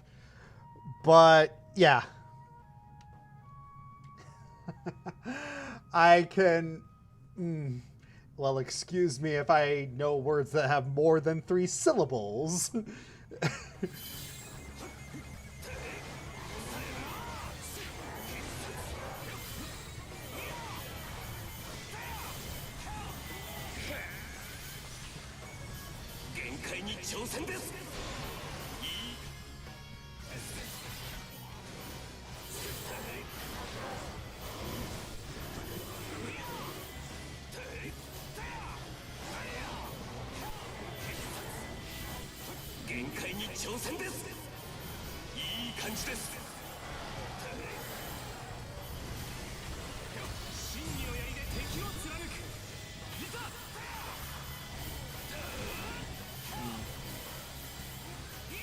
Man, I'm just not doing a lot of damage as much as I would like.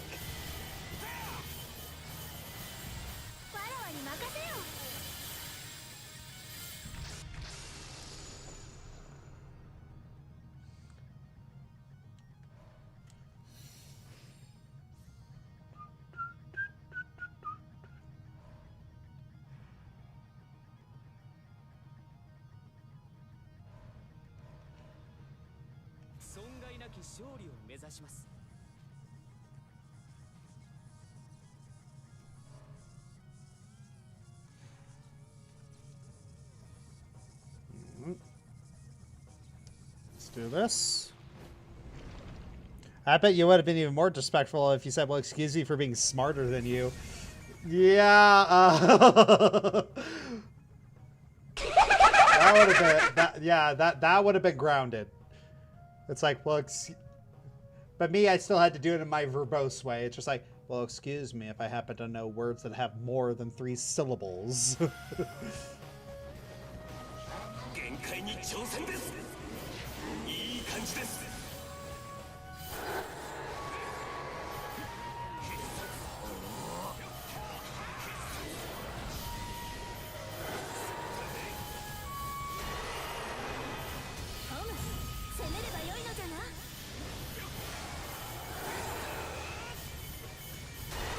Yeah.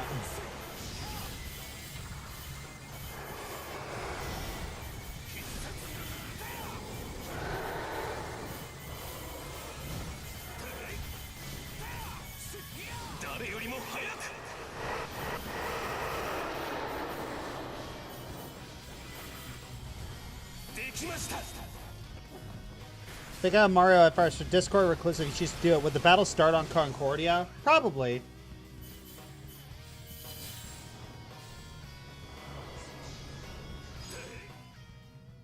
Raise attack by 40. I'll take that.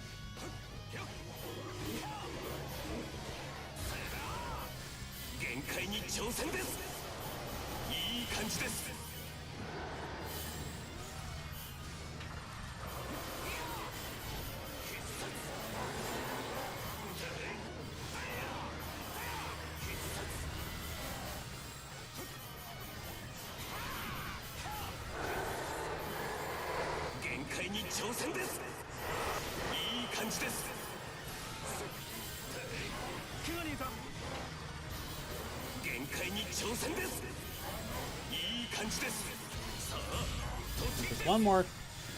There we go. If I can make Josh from the Daichi at Digital Circus, how would I act towards him? I think I'd try to stay away from him.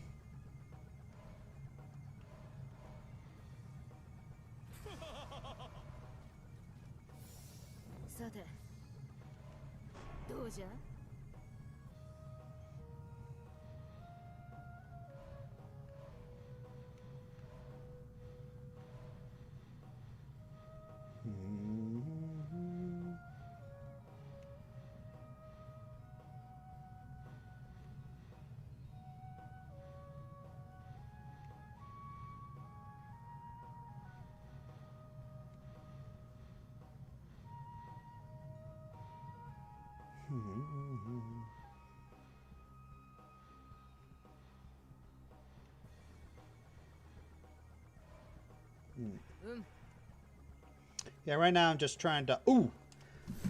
Freaking finally!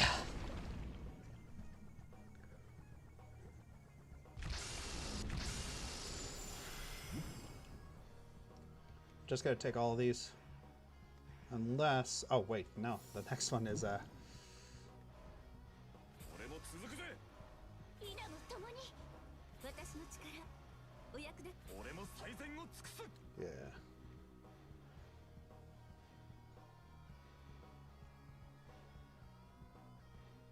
Okay, so I got 2 speeds and 2 skills.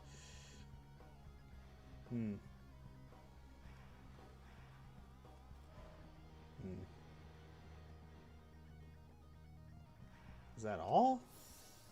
Yeah. I got 3 flames, I guess. That wasn't great, though.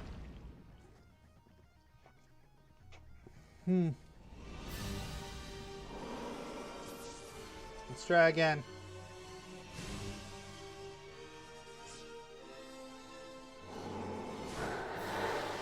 This is gonna take a while. Oh yeah, that's disgusting.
Alright, let's see how this like Reaper goes since our yeah.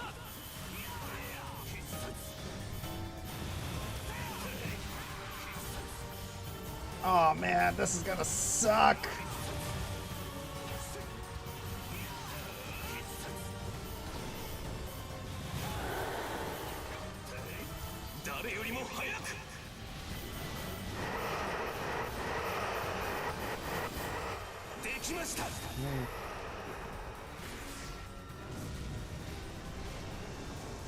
Oh, this is gonna take a lot of work.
On.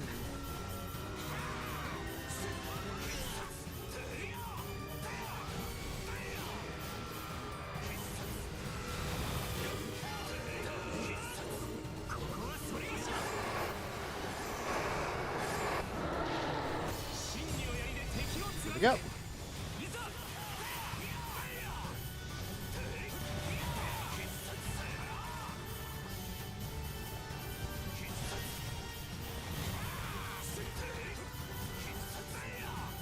And this is gonna take a long time.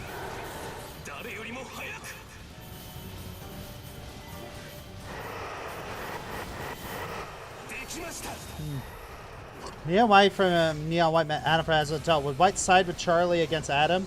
Oh yeah, definitely.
Alright.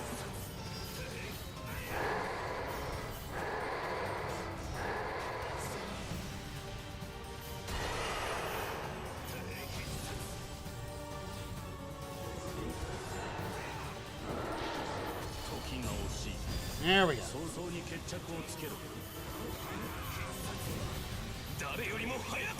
Let's see if this does any more damage.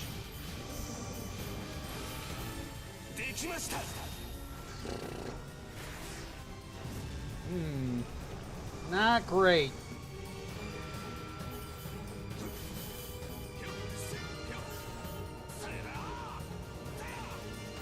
Yeah.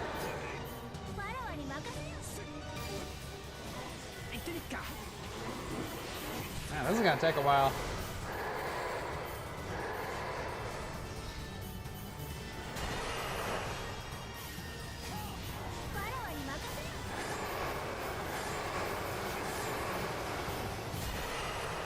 Take that.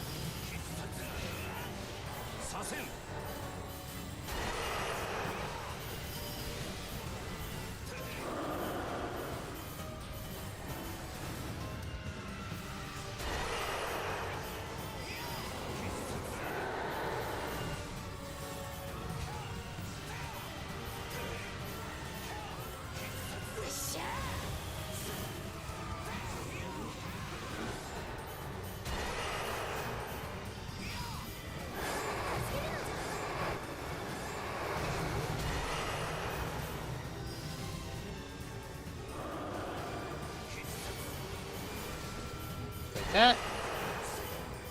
At least halfway there, yeah. Yeah.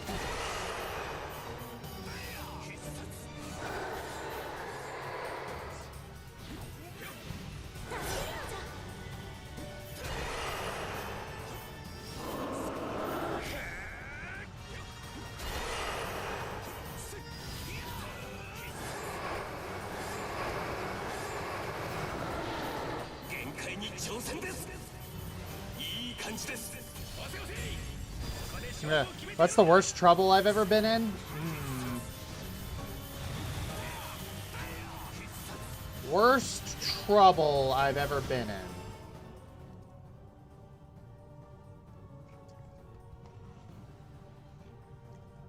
Honestly, just bad grades.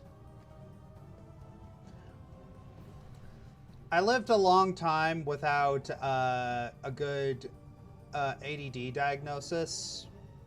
And, well, oh.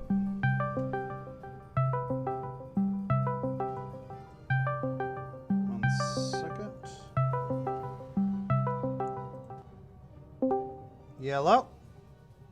You've been in trouble with me pretty bad.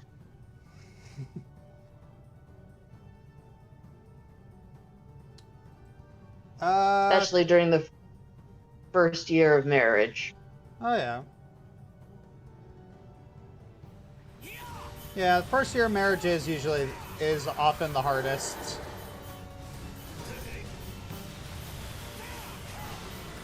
Because for a lot of it, you are just learning how to live with each other. And there are a lot of your own flaws that you don't really notice until your significant other points them out to you.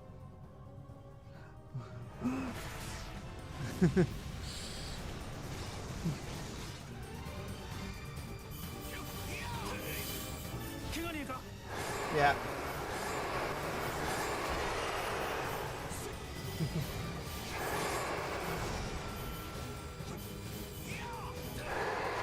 I'm just saying, they were asking what the most trouble is with you've been in, and I'm like, I think you've been in trouble with me. Only are in trouble.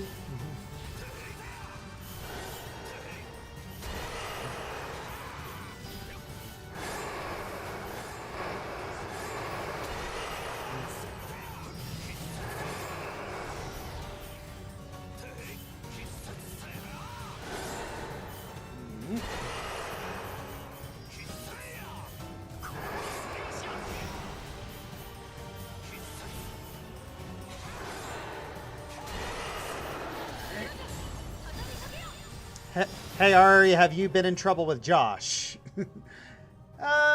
Not as often.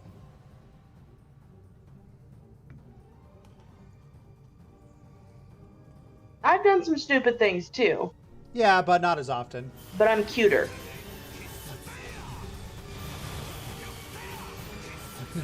But I'm cute, so I don't get sentenced to the...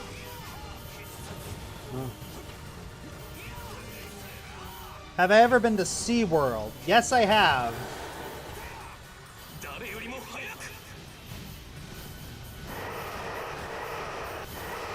I have been to... Yes, I have absolutely been to SeaWorld. It was a good time. I would go there with my grandparents all the time whenever we'd head out.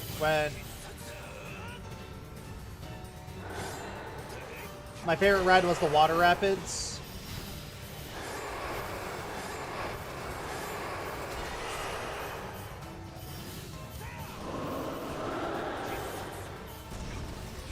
Why does that guy keep missing? Why is he targeting another direction? That seems weird. What are you aiming at?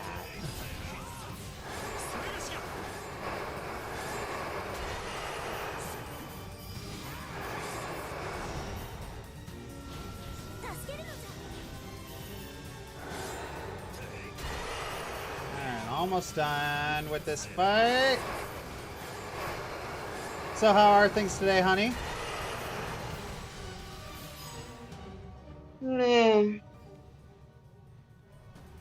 I'm sleepy. So day ending and why? Yeah.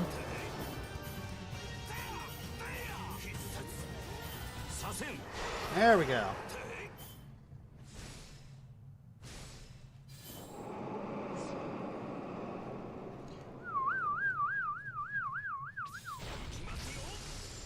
Alright. Mexican culture stop doing heck no. If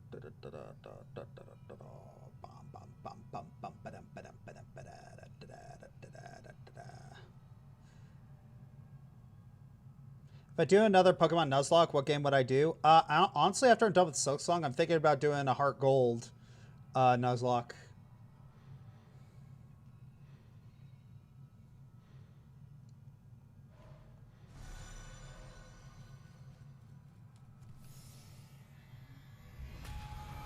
He's going into the deep end. Yep. Physical special split.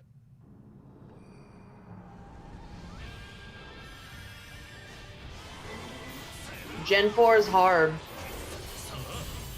Not as hard as, I would say, 5th gen Nuzlocke, but 4th gen is a hard Nuzlocke.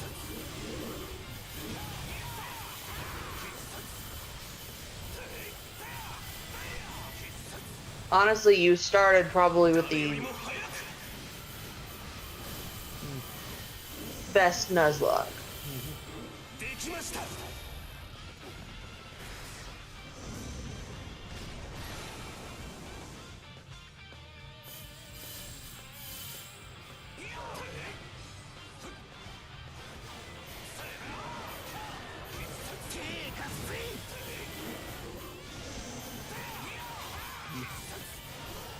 Alright.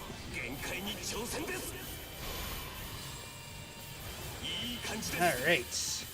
There we go. Ooh, Louis Boo. What would be good?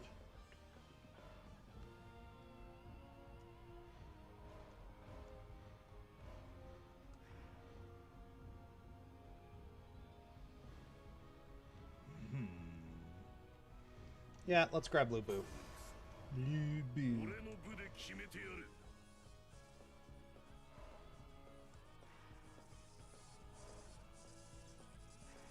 Yeah, I could still go. You alright? My system's being stupid.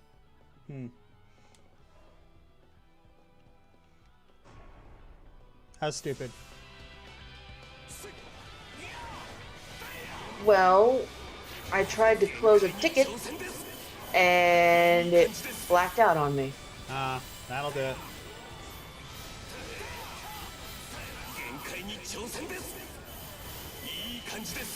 So now I have to basically close everything and reopen everything.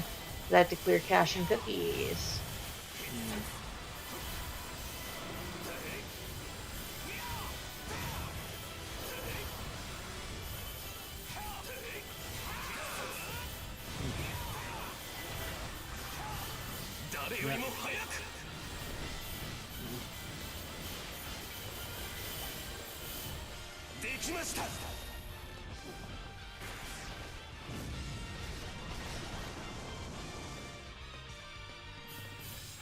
Right.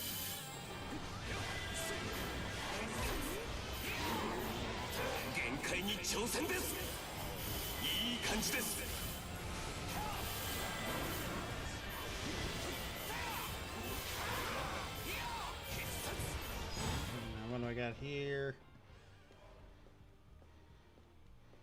I mean, getting an extra evasion is going to be good. I think that was going to be up there for you. Just didn't know what number 1 was going to be. Yeah.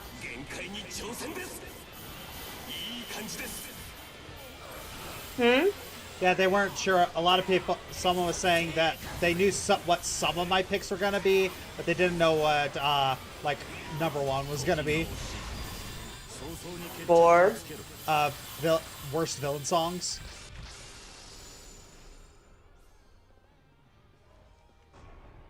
Yeah.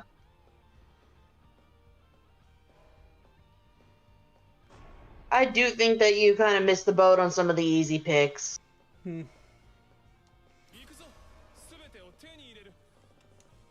Like, Marry the Mole really should have been on there. It's just so awful.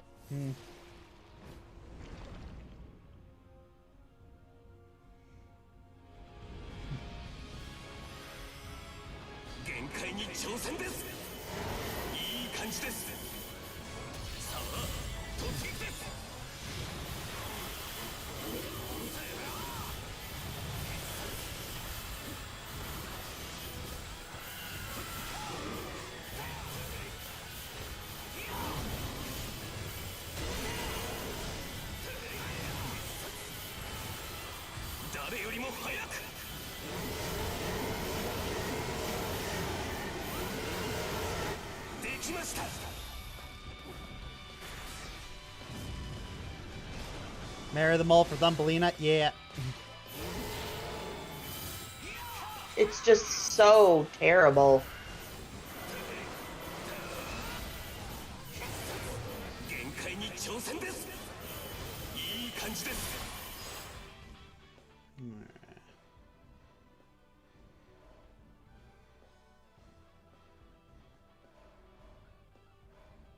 Poor Barry Manilow. I actually like him.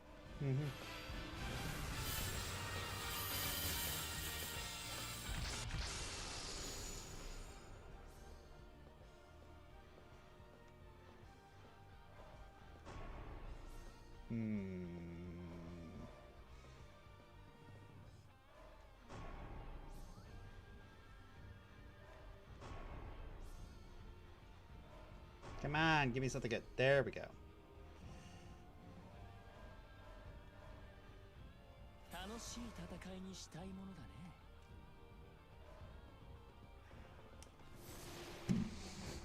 Alright, I bet there are a lot of offensive villain songs Josh didn't talk about. Yeah, there were some bad ones, but, like, the ones on the list were the ones I really, really wanted to talk about.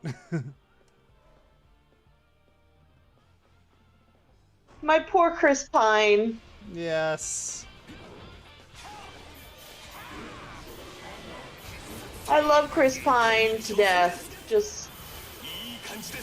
he seems like a nice person. Like, you don't hear anything bad about him. No.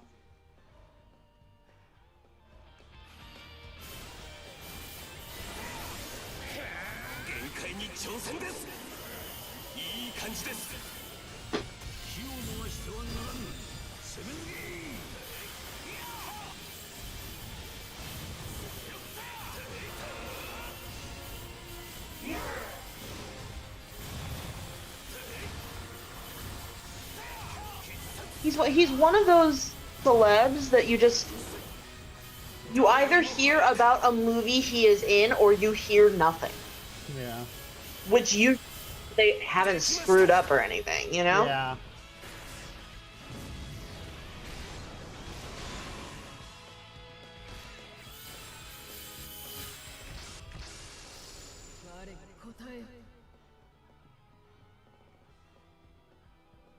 So apparently this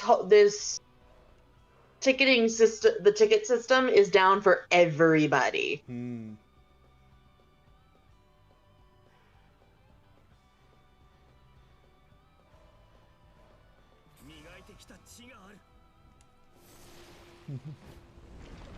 So I don't know. So that means I legit don't know what they want us to do. Hmm. Well, if I were you, unless you actually have work that you can do regardless of the ticketing system, that's carte blanche to just have a good time until it gets fixed.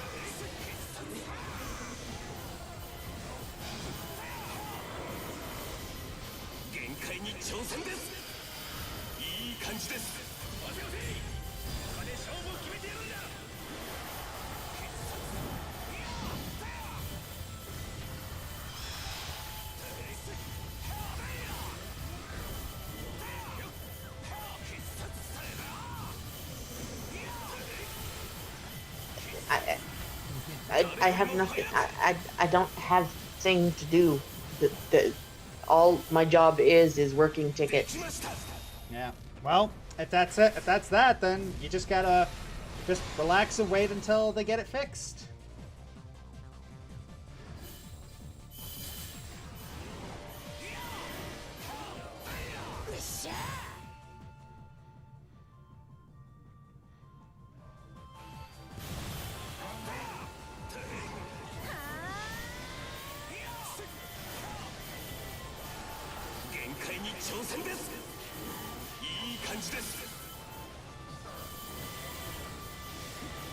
But like, I'm bored.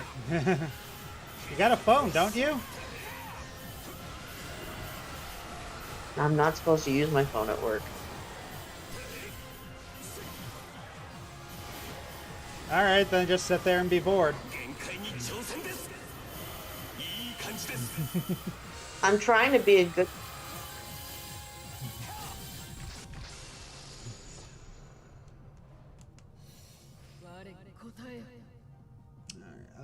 Ooh, that's good. I definitely need that.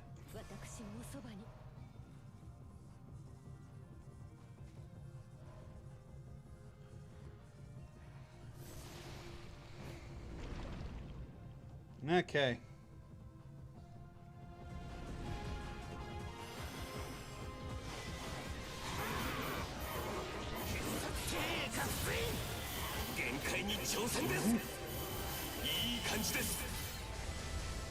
Didn't you threaten to skin Josh in his sleep one time? Yeah, I would. Yes. Yep, I would never be able to get away with that sort of threat to my wife. There's a serious double standard.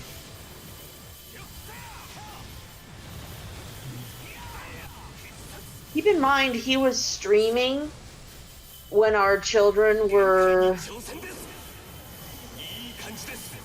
He was being loud when our children were, I think, newborns. Or they were like... I was basically having a really hard time getting the girl to sleep.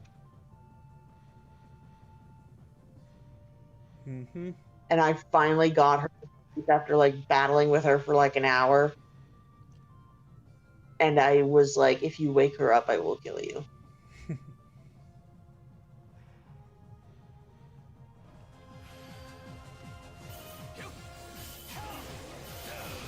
Yeah.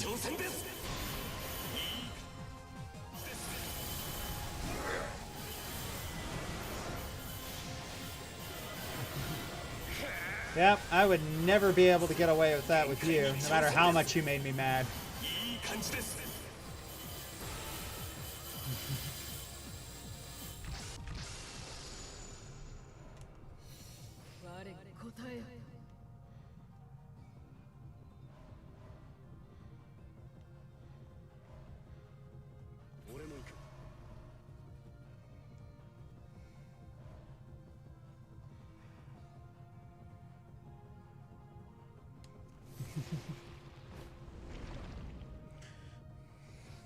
Josh Scorcher, question for you. What colors would you be on a Power Rangers team? I'd be a Red Ranger. I'd have to be pink. Why would you don't want yellow?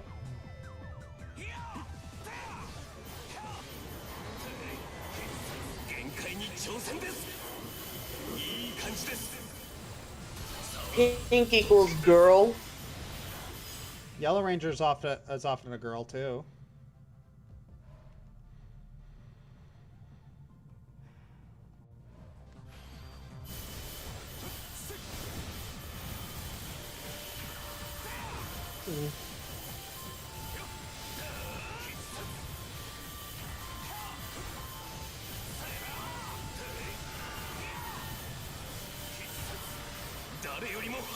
I don't think yellow looks very good on me.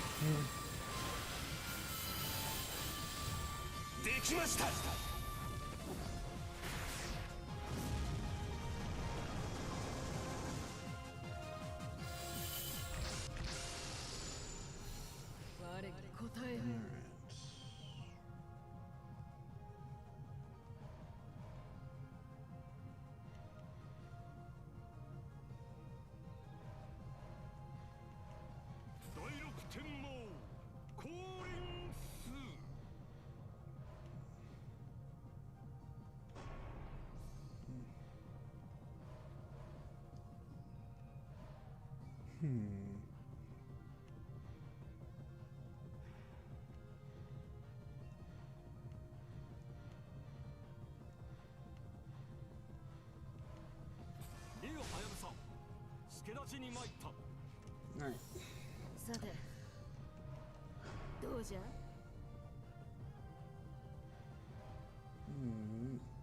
Use the attack for every speed emblem. Hey, that's actually pretty good.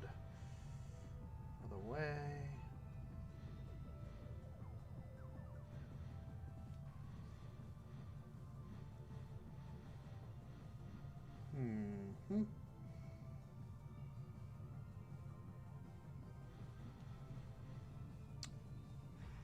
Didn't get Shoo Shoo. That's fine. Thoughts on Deku versus Sunny Star Scout? Deku versus Sunny Star Scout.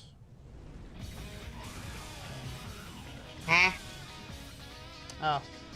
Alright, well, unfortunately, it is about that time for us to head out. So tomorrow, we're going to be playing Silksong.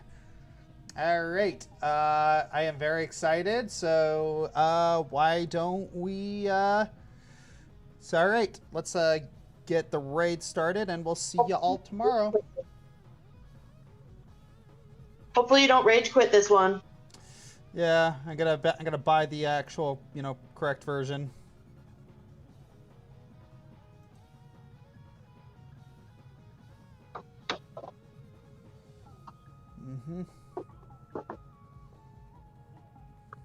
All right. Let's go raid the Vern Nation. All right. So, thank you all for joining me on this little adventure. So, thank you for the subs, Chibatalia Lover, Irie, and Bailin Gaming. Thank you for the supplies, Atilia Brandy. Thank you for the donation, Tall Titan. Thank you for the super chats, Ben Gates and Powerbeam. Well, you didn't answer my question yet. Thoughts on Deku for Sunny Star Scout? I honestly don't see the connections. Infinite Master, sorry. Have a lovely day and take care.